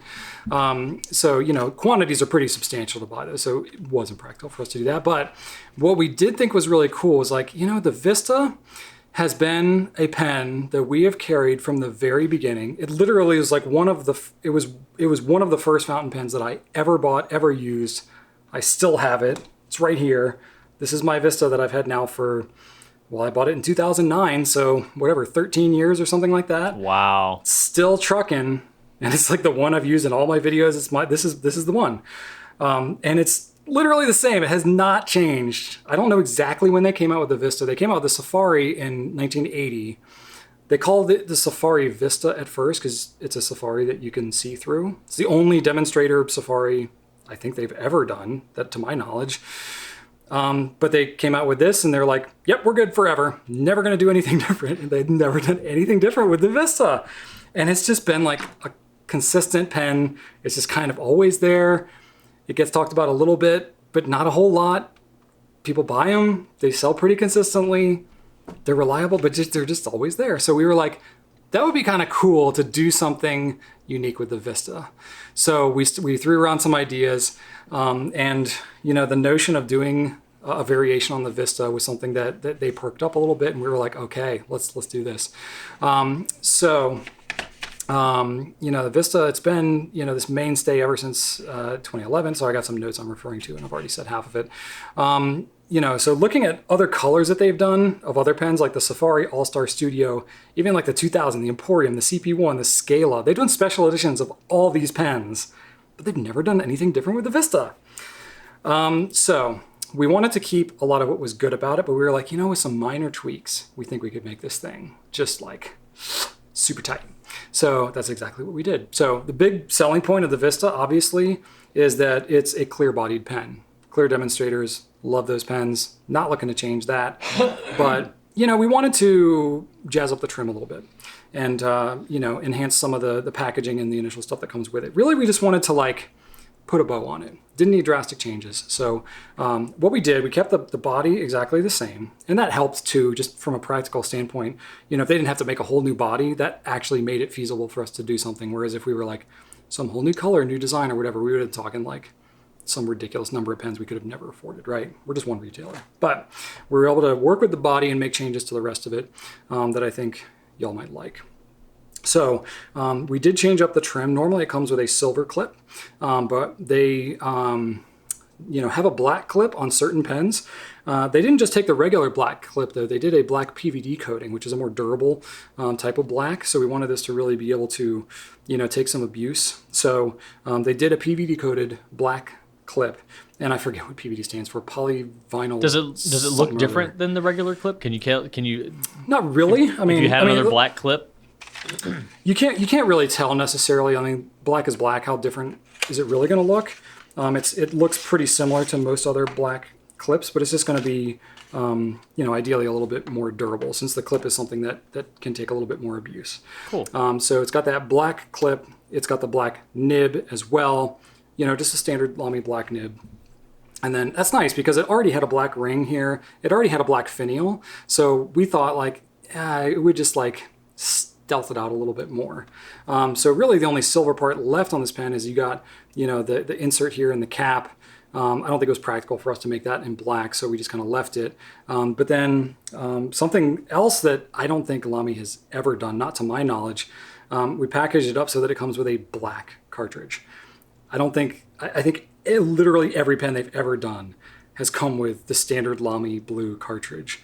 So we asked for that. We were like, can we do it with a black cartridge? And I fully expected them to be like, no, we do a blue cartridge with everything. But they were like, let me see what we can do. And we got it. And I was like, are you kidding me? That's incredible. So that's pretty tight. I know it's not that big of a deal. Whatever, you can put whatever cartridge you want in it. But I don't know, it was cool to us. And it was just especially as a giftable, kind of a thing. Yeah, and Lamy's just been, like you said, though, Lamy has always been so, we are introducing it, and now this is the way it is for decades. When they bring out a pen, makes sense. It's they stick with it. They're in there for the long haul with their pen models. And it's economies of scale and all that kind of stuff. Even pens where they've done a special edition and they've done cartridges in that color, they still package the pen with a blue cartridge. Which is come on, guys, you got an opportunity right here. So we were like, if we could do it with a black cartridge, we were like, that'd be such a win. So we did. And it's it's so cool. But then the other thing that we did too, I know in Germany and in other parts of the world, Lamy's primarily in Europe and in parts of Asia too. I don't know whether they're primarily cartridge or converter in Asia, but I know in Europe it's way dominant cartridges. Especially talking to folks at Lamy, they're they don't package their pens with converters because most people are going to use them with cartridges. But in the US here, we're it's 90% of US based customers are buying a Lamy and then adding a converter because they're I want to use it with bottled ink. That's the whole point with a fountain pen. So, especially, Lamy, it's a proprietary cartridge. So you're not going to go into a regular office supply store and find Lamy cartridges in the US. So you basically need a converter. So we were well, one, we definitely want to package it with a converter. And the typical converter that would come with a pen is the Z28, which I have here somewhere. I know because I was just cleaning up my desk. Which is red, and that which has a red, has a red back, and it's got the kind of a cloudy, plastic. And we're okay, it's fine, but then it's then you've got this pop of red in the middle of your kind of slick looking black trim. And it's well, we're technically the Z27 will fit on here. it just doesn't have the posts, but it's got a clearer looking plastic on it. Yep. And it's got the Not silver. frosty. And silver and black Body. components, which match the rest. Yeah. And we're like, that just looks a little slicker. I think so. Still got the ink window, which is good, so you can see the ink level. Oh, thank goodness for that. I would have no idea. We did ask because we were like, is it possible to somehow like adapt the rollerball version of the body that doesn't have the ink window? Because it's like, it seems a little silly. I've always thought it was just like a little funny. I mean, it makes sense because it's the same mold that they use for all the other Safaris that would normally be solid color. So it's a clear pen with an ink window. I don't know, it's just funny. But no, apparently like the threading is different and stuff like that, and it would have been a whole thing. So we were like, okay, fine. It's not, I'm not going to die on that hill. So it still has an ink window on a clear pen. But we're packaging it with the converter, and it's the Z27. So to my knowledge, no Safari Vista or whatever has ever come standard with a Z27. It's always been, well, nothing, I guess, but the Z28's always been like the default one that goes with it. So I don't know, just to my eyes, it just looks just, it was always been a great pen, but it was just like a couple little things you're like, ah. And it was always a hack to like, you could swap out a black nib on it, you could use a Z27, that kind of thing. But like we wanted to package it up, as one whole thing like that, and that's what we were able to do. And then just like one cool little touch. This is more of an inside thing for us, but it says Goulet Pens LAMY on the barcode. And it's just like, that's so cool. That's so cool. So we're like deeply honored to be a part of it. If you already have a Vista and you're like, whatever, who cares? It's fine. Like, we're not trying to sell it. We're not trying to make it be like, this is such a revolutionary thing. It's going to change the pen world. But like to us, to be able to collaborate like this with LAMY, I've toured their factory in Germany.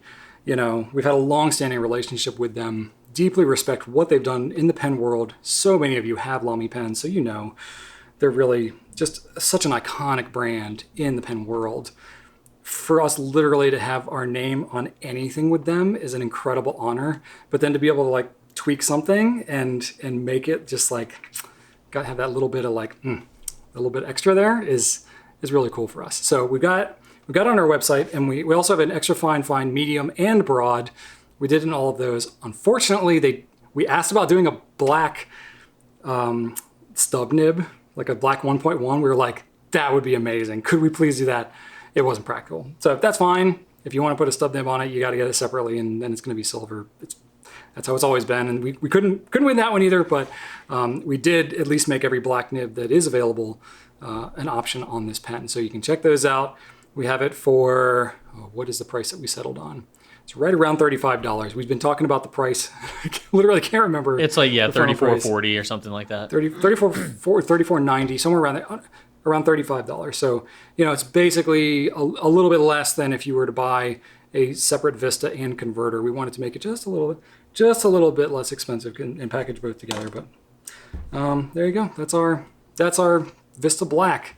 So we're excited about that. We did buy a pretty decent quantity of them, so it's not like, oh, they're going to sell out this week, and they're not numbered or anything because LAMY doesn't really do that. So we'll have them for a while. It's cool. Check them out. They write great. They're just like a regular LAMY pen. But it's just kind of a cool little thing. If you're a LAMY collector, it's another pen to add to your collection. It'll be it'll be cool to be like in the historical logbooks of LAMY exclusives, just to be there. It's a great honor. So anyway, I'll stop gushing. It's a cool pen. Check it out. All right, so now we are in the what's happening zone, Brian, and things happened. Did they? So we get to talk about all the things that happened in more of our personal zone of life and our personal realms. We had a long weekend with Memorial Day in there, so I would think that we have had more happening on the personal front. And you know what I did? My hose woes have been fixed. They are woes no more. Hose goes, nose grows, rose grows. All of the above. All the above have been rectified. And you know what? One Brian Goulet was right when he said that a hose gasket was potentially the source of my woes. So I bought a hose, but then I was also like, you know what, let me pick up some gaskets too while I'm here. And before I did anything with a hose, I popped on a gasket. I wasn't missing a gasket. It was just a The week. gasket was there. Okay. It was just not substantial enough. So I actually stacked a new gasket on top of the Oh, existing one. okay. Got myself a nice seal, and we're good to go. So now I get to take the hose back, having not even opened it. So Yeah. hooray for that. You don't want a loose seal. No, I don't want any seals. It's a Arrested Development reference there. Oh, I see. Yes, loose seal. But it came in just enough time because we also picked up a slip and slide from Target for my son. They still make those, huh? That's still Well, going? they did not have a brand name slip and slide. We had was a it? brand name slip and slide from last year. It lasted us 2 years, and then we used it again this year, and the little something was broken. So we bought a Target, brand Sun Vibes, whatever they have they have their summer crap they brand. Yeah. So we bought one of those, and It's probably called like a slide and splash or something like that. yeah, something like some that. off-brand slip and slide. Something like that. And of course, it did come broken. It had this globulous, water-filled launch pad thing that was ripped from the get-go, but it had a patch, and I used that, and it kind of worked. But either way, the hose did the job. It connected to the slip and slide. My son had a great time. And of course, he was begging me the entire time to partake in the slip and slide activities. As my wife and I were my wife got her booster finally. So she was basically just a shell of a human being all weekend as a result of that. Archer was fine. He got his at the same time, and he was fine. He's like, all right, slip and slide, woo! Meanwhile, Shannon's just like, ah! You're like, I feel old in this moment. Yeah. But he was fine. But I, against my better judgment, I was like, I'm gonna do it. I'm gonna just launch my 38-year-old body into the air onto a plastic mat in my backyard. It always seems like there's more cushion on those things than there is, because it's like there's zero. There's zero. They're cushion. sitting up on the grass, and you're like, yeah, this looks soft, and then you're like, oh wait, the grass is your basically cushion. Diving directly onto my yard. Yes, and hoping that you picked up all the pine cones and gumballs from the yard. So, oh gosh, and the dog poop as well, because that's a factor. Ooh, I don't have that element going on, but yeah, no, I go out there with the pooper scooper. I got a little clamp thing with a claw, like. Okay. Oh, interesting. And I get in there and I grab it, and I've gotten pretty good at flinging and releasing, because I have a backyard where nothing grows. It's just basically pine needles like the outback, and nothing. Outback yard. Yeah, so there's the nice grass backyard, but then there's like the no man's land, and that's where the poo gets flung. I would imagine that's a very fertile part of the yard at this point, because you're composting it regularly. I mean, there's some weeds and some tree suckers back there, but other than that, no, that's just a bunch of poo. But anyway, I, in my black jeans and my gray t-shirt, just black jeans. It was like 95 degrees this weekend. What's wrong with you, Drew? I wasn't planning on being outside. I never plan on being outside. My jeans are like packed away. They're like on the upper shelf, inaccessible. I'm not breaking them back down until my October. holiday sweaters are packed away. Nothing else. But no, I only have jeans. You know that. I don't own shorts. I still don't. You've explained this to me so many times. I still just don't comprehend it. But anyway, no judgment. No judgment. I just don't understand how you function as a human. So, the first time I just kind of like landed in the middle of the slip and slide without a lot of motion. Oh god! So it was just like a belly flop equivalent. But then I'm like, okay, hold on, no.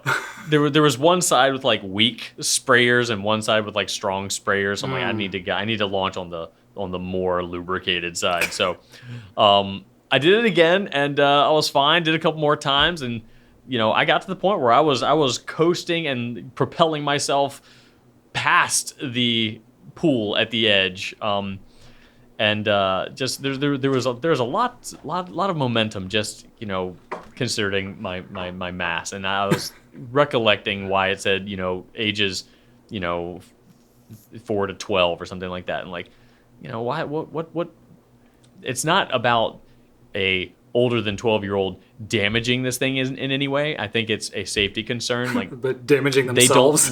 They don't want people with a particular type of gravitational pull launching themselves onto the Earth, and that's exactly what I did. And Oh wow. there were rashes involved, but overall, Archer was happy, and it was. Well, that's really what it's all about, right? Like yeah. if he was enjoying himself, then it's worth the pain.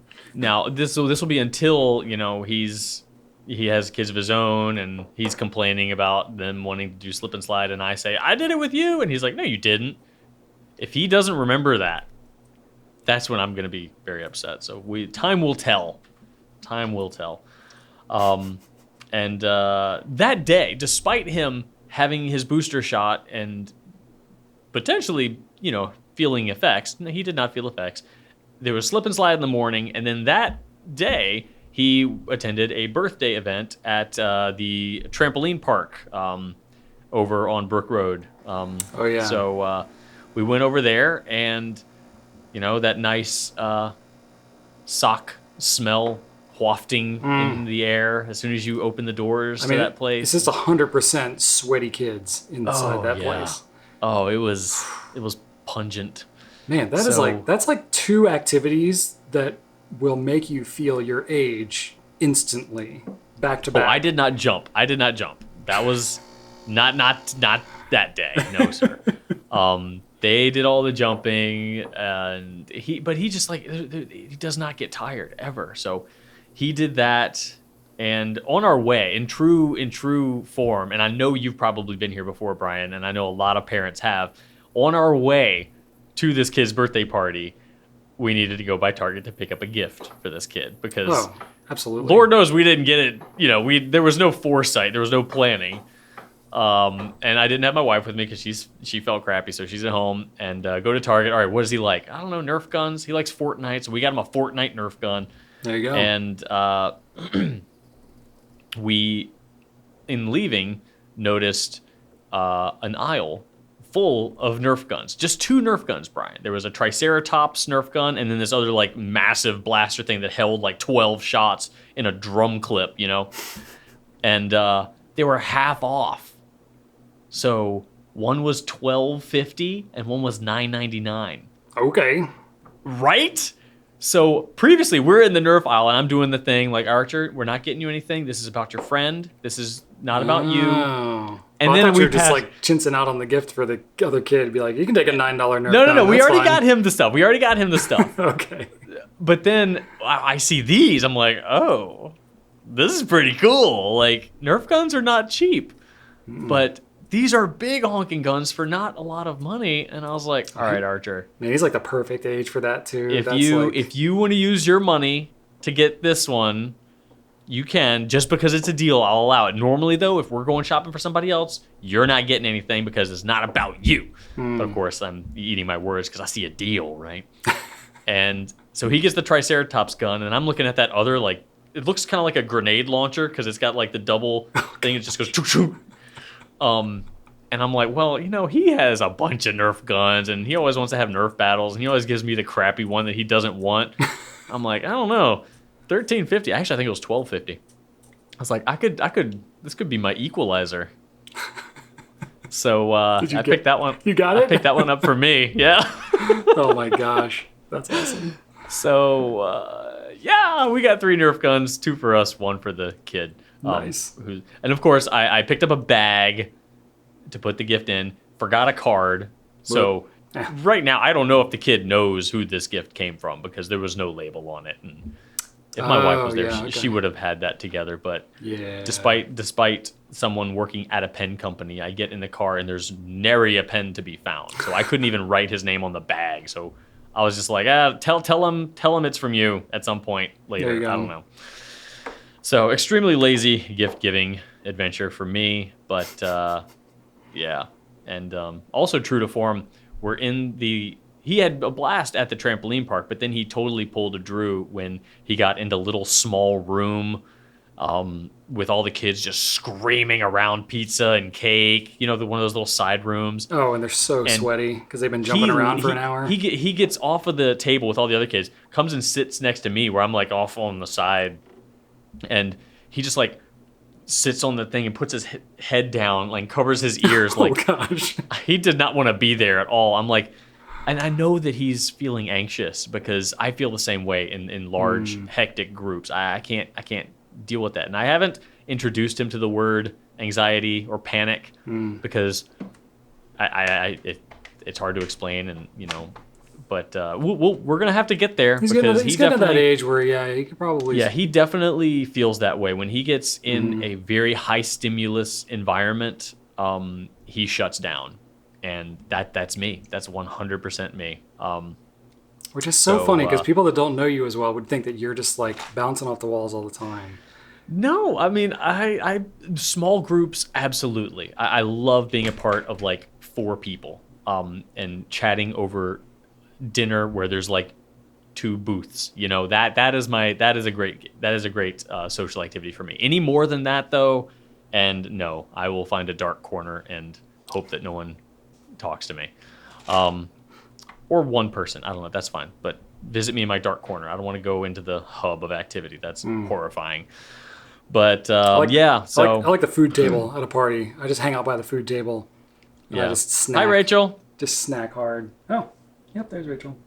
She can't hear you. But no, I just saw her back I'm recording. She was like, "What are you calling for?" I was like, "No, it's fine." So yeah, that was exciting. And then finally, just to kind of round off the weekend, not the weekend really, it was Friday.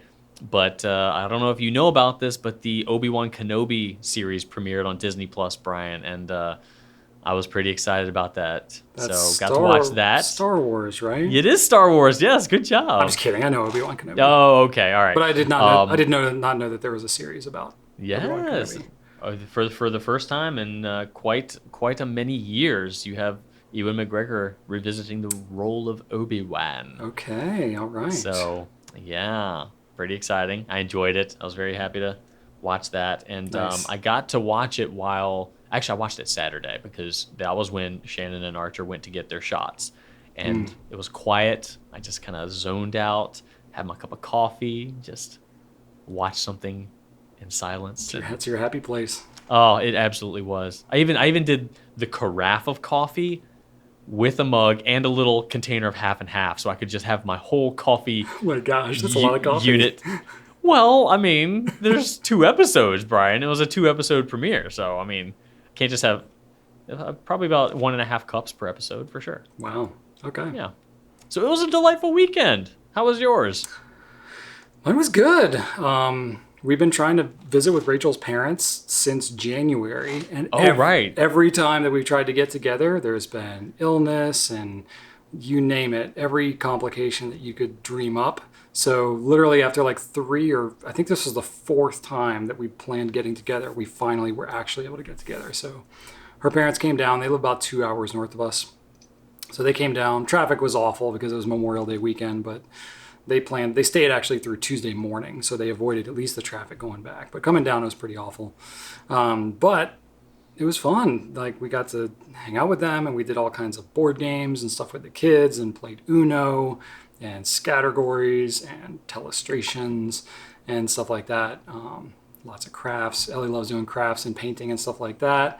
So she got to, paint with Rachel's mother, and Rachel's dad, doesn't like to just sit around, so he's always happy to come, help me cut trees down and do trail work and all that. And I'm like, heck yeah, let's go do it. I'll take some help. I have a tree question, Brian. Oh, okay.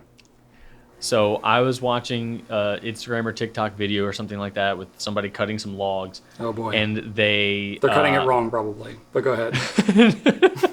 I do not trust TikTok when it comes to tools. No, it was like a factory thing. Oh, it was okay. One of those satisfying, whatever. Gotcha. But anyway, they painted the side of the log with this whitish gray stuff. Yeah. And the end of the log.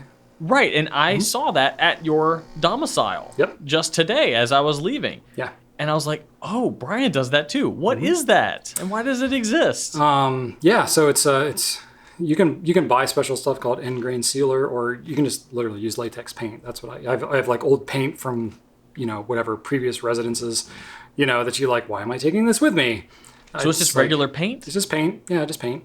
But yeah, what happens is, trees, especially if they still have the bark on it and stuff like that, when you cut them down, they will lose a lot of their moisture. There's like 80-90% moisture content in a tree when you cut it down. There's a ton of water in a tree. So what happens is it dries out quicker through the end grain than it does, especially through bark. So what happens when it dries quicker at the end and not as quick in the middle is it cracks and it splits. So you actually paint it so that it does not dry as quickly and you're less likely to get cracking and splitting and stuff like that. Huh. Yeah. So me personally, the reason you saw logs at my house here, I had a tree that I had to take down. It was a black cherry tree. And cherry is a really nice wood to turn, a wood turner, and I have a lathe and stuff like that. So I painted the ends so that I can, at my earliest convenience, throw them on the lathe and turn it without it splitting all to heck. Because the place where you don't want to have a lot of splitting and cracking is when you have a giant 50-pound log of wood spinning at several hundred RPM inches from your face. So I don't. Yeah. No, do not want. So when you're doing wood turning, a lot of times you actually won't dry the wood first. You turn it what's called green. So you turn it while it's still fresh and wet and all that because it turns so much easier. The stuff just peels off. The wood shavings just peel off. And then how about that? You get it closer to its final dimension, and then it's going to warp and it's going to do crazy stuff as it dries. But it's going to dry so much faster when you shave away because you're cutting away. I don't know. 80-90% of most of the wood when you're turning. So you shave all that stuff away, you leave it kind of thicker than what you intend to ultimately get it to. Say you're making a bowl, right? So you'll make the bowl and it'll be like an inch or inch and a half thick. You set that aside, let that dry, and then, it'll take maybe a month as opposed to 5 years, so when it's thinner like that, it takes way less time. And then you turn it again once it's dry, and then you have your final piece that's all nice and dry and stuff like that. So a lot of people who do like a lot of wood turning, they literally will like take a month at the beginning of the season or whatever, the beginning of the year, and they'll literally just turn blanks into rough cut bowls. And then they'll set them all aside and let them dry for like months. And then they'll come back to them and then they'll turn everything into its final dimension. Those who are like hardcore wood turners, it's pretty common to do that. I'm not that hardcore about it. I'm a little more casual, but you still paint your end grain. I do paint the end grain because I don't want it to split all to heck and then lose half the log because it's just, going to be filled with cracks if you try to turn anything out of it. So there you go. There's right. your. I can't wait to point that out to somebody and let show off all my wood knowledge. Yeah, and it's not just whole logs. I mean, you'll see that any lumberyard you go to that's not like a Home Depot, type place. But any lumberyard, you usually see the ends of boards, especially if you have like slabs, like thicker stuff. They're blue. Yeah. Yeah. Well, of course, I've seen that so many times. Yeah. Sometimes it'll just be markings. They'll have specific markings depending on the type of wood and all that kind of stuff. But most of the time, especially if it's anything where it's not like 100% dry, if it's something like, if you're taking a whole tree and you're cutting into big slabs for like natural edge furniture, that kind of stuff, they'll cut them into slabs that are maybe 2 or 3 inches thick, and they'll let them air dry for like 3 to 5 years, and then they'll maybe kiln dry it or whatever. So they let a lot of the moisture get out naturally because it costs money to run a kiln. So they'll cut it into slabs. They'll paint the ends so that it and they'll do what's called sticker and stack them. So they actually take maybe thin pieces of wood about a ½ inch or so, and they're called stickers. So you put those in between the wood so you can get airflow between every single board. And then they'll let them sit out for years, ideally under some kind of coverage. And then that dries it out a pretty good amount, usually to about 30% or so. And then they throw it in a kiln, maybe for a month or so. And then that gets it down to, the 8 to 10% moisture content that is considered more dry wood. Depends on your region where you are. We're in a pretty wet area here in Virginia. So, but if you're in like Arizona or some desert place, your moisture content might be like 3%, some crazy low. Why? How in the world is all of this in your brain? Why do you know the moisture content of Arizona?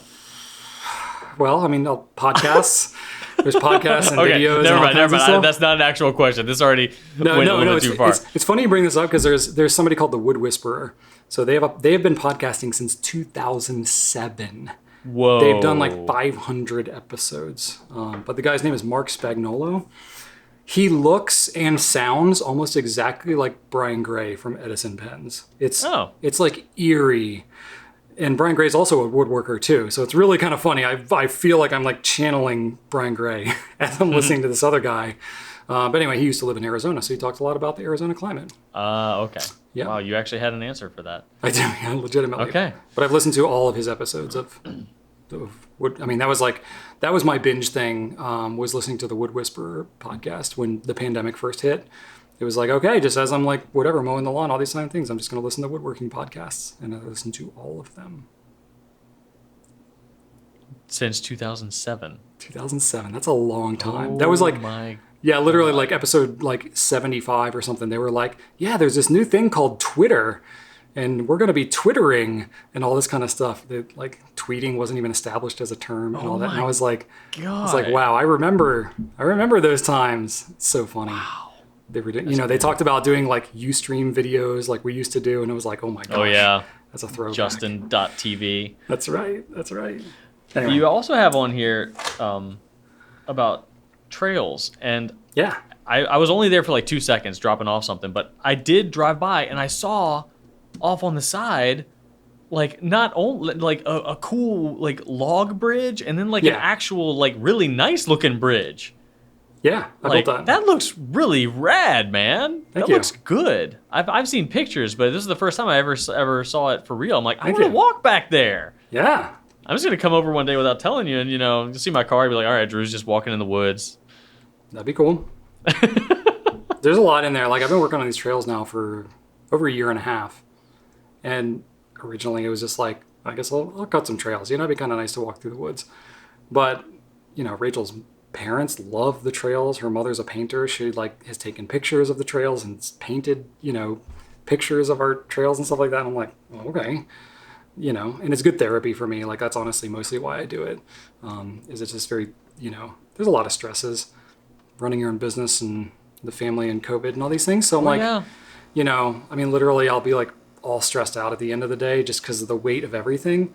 And I'll just like go out into the woods, just working with my hands, and like all that stuff just melts away. So I've been doing, quite a bit of that, and it's been a nice little therapy for me. So I mean, at this point now, I have cut well over half a mile of trails in my woods, probably maybe even closer to a mile.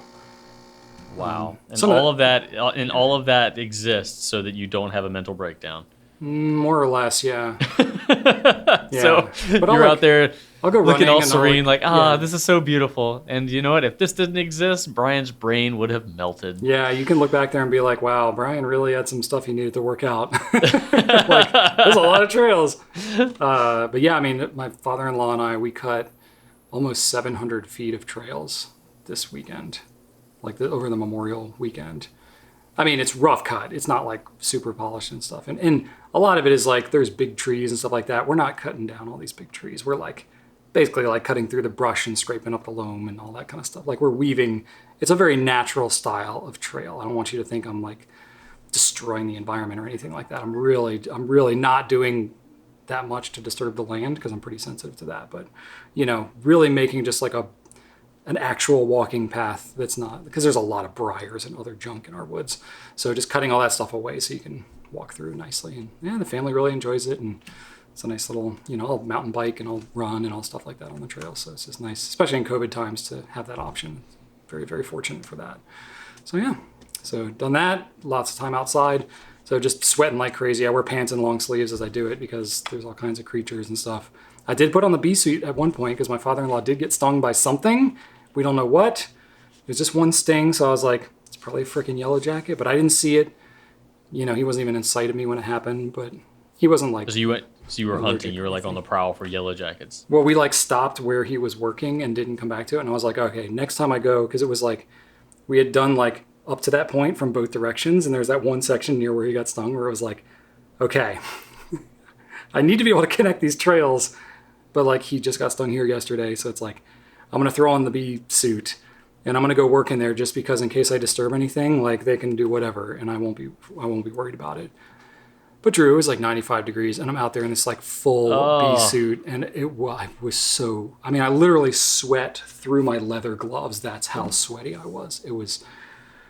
I feel like Lamy 2000 thing. Like I talk about how much I sweat in every single Pencast, but y'all, the feeling is so real. Like I can't even explain to you. Oh man, you know what? We should make Pencast bingo for people one day.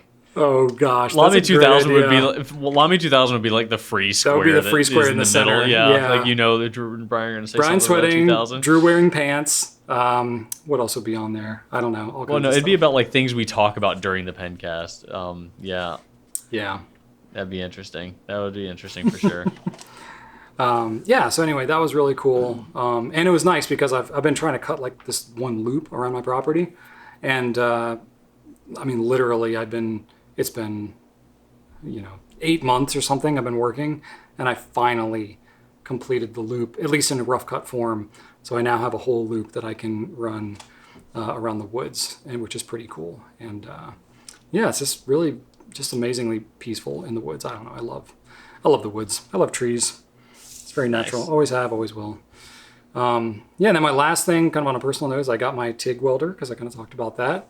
Got that set up and started welding some really crappy looking joints together. And that was a lot of fun. TIG welding is, boy, it's a lot to it. It's like, I was trying to explain to my father-in-law because he'd never used one of these. So I was like, I got the machine, like had like 2 days of practice, and then I was showing him what I was doing. And I was like, I don't know anything, but I watched a ton of YouTube videos and stuff. And then I was setting up the machine and all that, but I'm able to fuse metal with it. But, it's like MIG welding that I've been doing is like playing the recorder, and then TIG welding is like playing the piano. It's like there's so many more variables, and you can do some amazing stuff with it. It's a lot more versatile, but it just takes a lot more practice and know-how, and it's a lot more coordination and stuff. So I'm in the process of learning, but mad respect for welders. It's an art form for sure, just high degree of craftsmanship, and I'm learning that firsthand. So I don't know, it's really cool. I feel like there's a lot of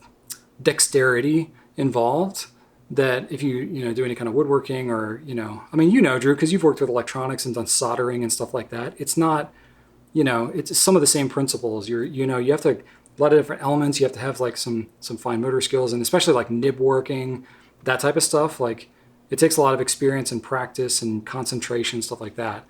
Yeah. Well, with soldering and welding,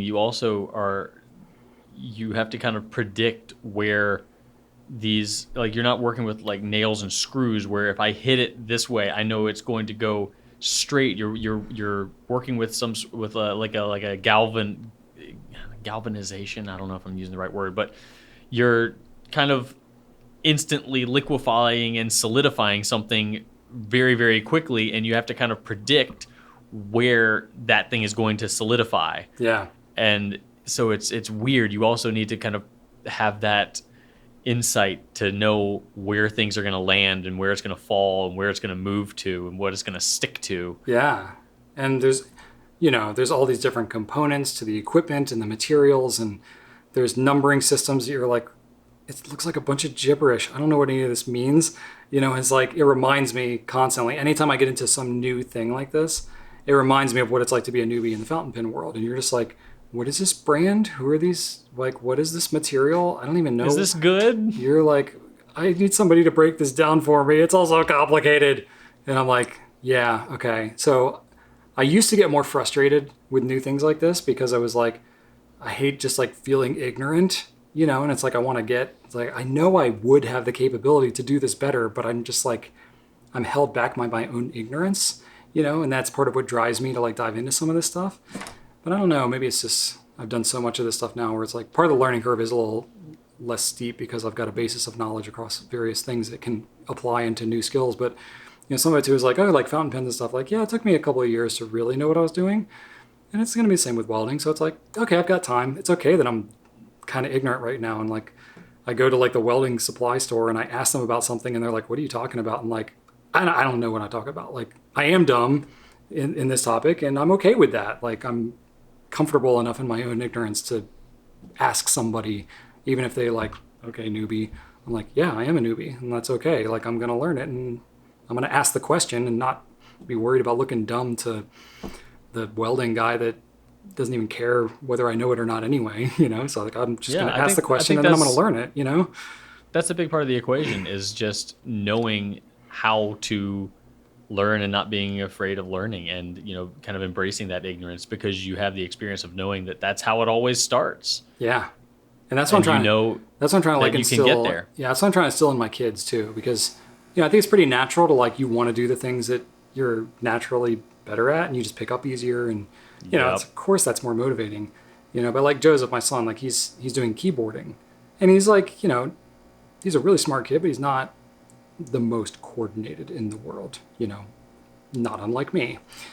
But, I keep reinforcing with him that it's like, there's certain things like Jake Weidman, hello, created that, Master Penman. He's got an expression that I just latched onto the first time he said it, and I just keep that with the kids. It's that practice makes progress, So there's that old expression like practice makes perfect, but like perfect is a word that we really don't reinforce in our household because Rachel's got anxiety, especially around perfectionism. And, it's a big thing. Our kids have some of those tendencies too sometimes. I am anything but perfect. And that is just like, I have been, trudging through life imperfectly every step of the way. Achieving perfection in any area has never even been an option for me. So I just grew up a very different perspective than Rachel. So like I continually reinforce with my kids, I'm just like, it's okay that you're not perfect at something. Like that's not the goal. That's not expected. It's not even that gratifying if you do it. It's like the goal is to see progress. So like it's okay if something doesn't come naturally to you. If it's something you want to do and you see value in it and you can see progress as it's happening, then you're winning. That is what it's all about. So we just like praise progress with the kids. And Joseph is learning that right now with his keyboarding. Like he loves computers, loves coding, loves video games, all that stuff. He's having kind of a tough time with keyboarding and he didn't really want to do it so much. But we like really kind of let it sink in with him, reinforcing that like, look, yeah, I know you don't love this, doesn't come as naturally to you. And, it's okay that you're not like the best keyboarder in the class. But like this is a skill that especially if you want to do stuff with computers, getting better in this area, you're going to see more opportunities and more payoffs by doing that than you would if you just kind of gave up. And he's kind of latched onto that. And, I'm proud of him because he's really spending, he's been doing extra lessons and spending more time trying to do that, not because he feels like he has to be at some certain level, because he's motivated by seeing some of that progress. So, it's been a good opportunity, a good thing to reinforce with the kids. And, I never got like straight A's in school or anything like that. But like, I always wanted to try my best and I reinforce that with our kids. It's just like, I don't even care if y'all learn specific things in school. Like, I want you all to learn how to solve problems. And I want you to learn where to find information when you don't know something, because that is going to be so much more important Absolutely. than having a bunch of knowledge in your head. Because especially with their age, like think about it, Drew, they're going to like be able to just like, probably by that point they'll have a chip in their brain and they'll just be able to think about something and download it from the internet, right? Or they'll have some phone or whatever voice activated device where they're going to be like, what was the, when was, Ramses II, the Pharaoh in Egypt? And it's like, why do you need to have that memorized now? You can get that at your fingertips if you know where to get it. It's like, so I constantly reinforce with my kids that like where you're going to have the most opportunity in the future is knowing where and how to find information and how to solve problems that are complex and that aren't naturally, solved by something like a computer or having something memorized. Like being able to connect dots and go and seize opportunities that are unclear and like that's going to be everything in the future. So anyway, long tangent there, but I don't know, my kids. So, my kids are a little older than yours, Drew. Mine are 10 and 12, and they're just getting at this really interesting age. It's like very awkward physically. Like literally, I took Joseph to an orthodontist appointment this morning, and we're having some of these conversations. But it's like I get these glimpses of them with just like striking maturity and adulthood. And then they immediately like turn it around into a fart joke. And I'm just like, it's like a nice little mix, not unlike you and I, but maybe like a stronger ratio of fart joke and body humor and video game talk, to maturity. I would like to think that it's maybe they're a reverse image of us, but, maybe we're all a little closer to the middle, but oh, it's kind of cool. I'm really enjoying the kids at this age. They're just, I don't know. My kids like, and I'm getting very off script here, but like my kids, I appreciate every age that they are, but I never Script. yeah, I know. Right? Well, yeah, what script? We script this? Oh boy. We need to hire a new writer. No, but like every age that my kids have been, I never look back and go, oh, I wish they were that age again. I'm like, Same. yeah, that was fine. That was great. There was a lot of good of that, but I don't like romanticize it. No, it keeps getting better. Yeah, like it just keeps getting better and richer and all that. And I don't know, I'm just fascinated by it. So I'm hoping that continues. I know we're entering into some more complex years ahead as we enter into teenagehood and stuff. Yeah, yeah. I feel the same way so far, though. Every Yeah. year is better than the last. Yeah, it is cool. But I mean, we talk about like anxiety and all that kind of stuff. We talk about that all the time. So I don't think, you know, We're getting there. not to give you unsolicited advice, but I'm going to give you unsolicited advice. No, I mean, like we've been open with that because our kids have some of those tendencies, you know, and Rachel's like very open about that too. You know, we had a miscarriage a number of years ago and we were open with that about our kids. You know, we've found that it is hard to talk about some of those things, but you know, talking about it more just normalizes it, helps them identify it better. And we've seen a lot of good fruit come for that. So, you know, just encourage you in that route, like, especially like, you know, like Archer breaks my heart to hear about him like at a party and stuff like that. Like I feel the same way. Like I don't want to be in a loud room with a bunch of sweaty kids. Like that's a miserable experience. But They like, weren't even trying to sing happy birthday. They were just screaming it, see who could scream the loudest. But yeah, they're all no, it's not. they're all amped up. You know, it's normal. Yeah, no, he's gonna understand himself, and I tell him that's a superpower. I go over a lot of superpowers with him, like real world superpowers that humans can have. Like not caring what other people think about you is a genuine superpower. For sure. Being able to admit when you're wrong is an actual superpower.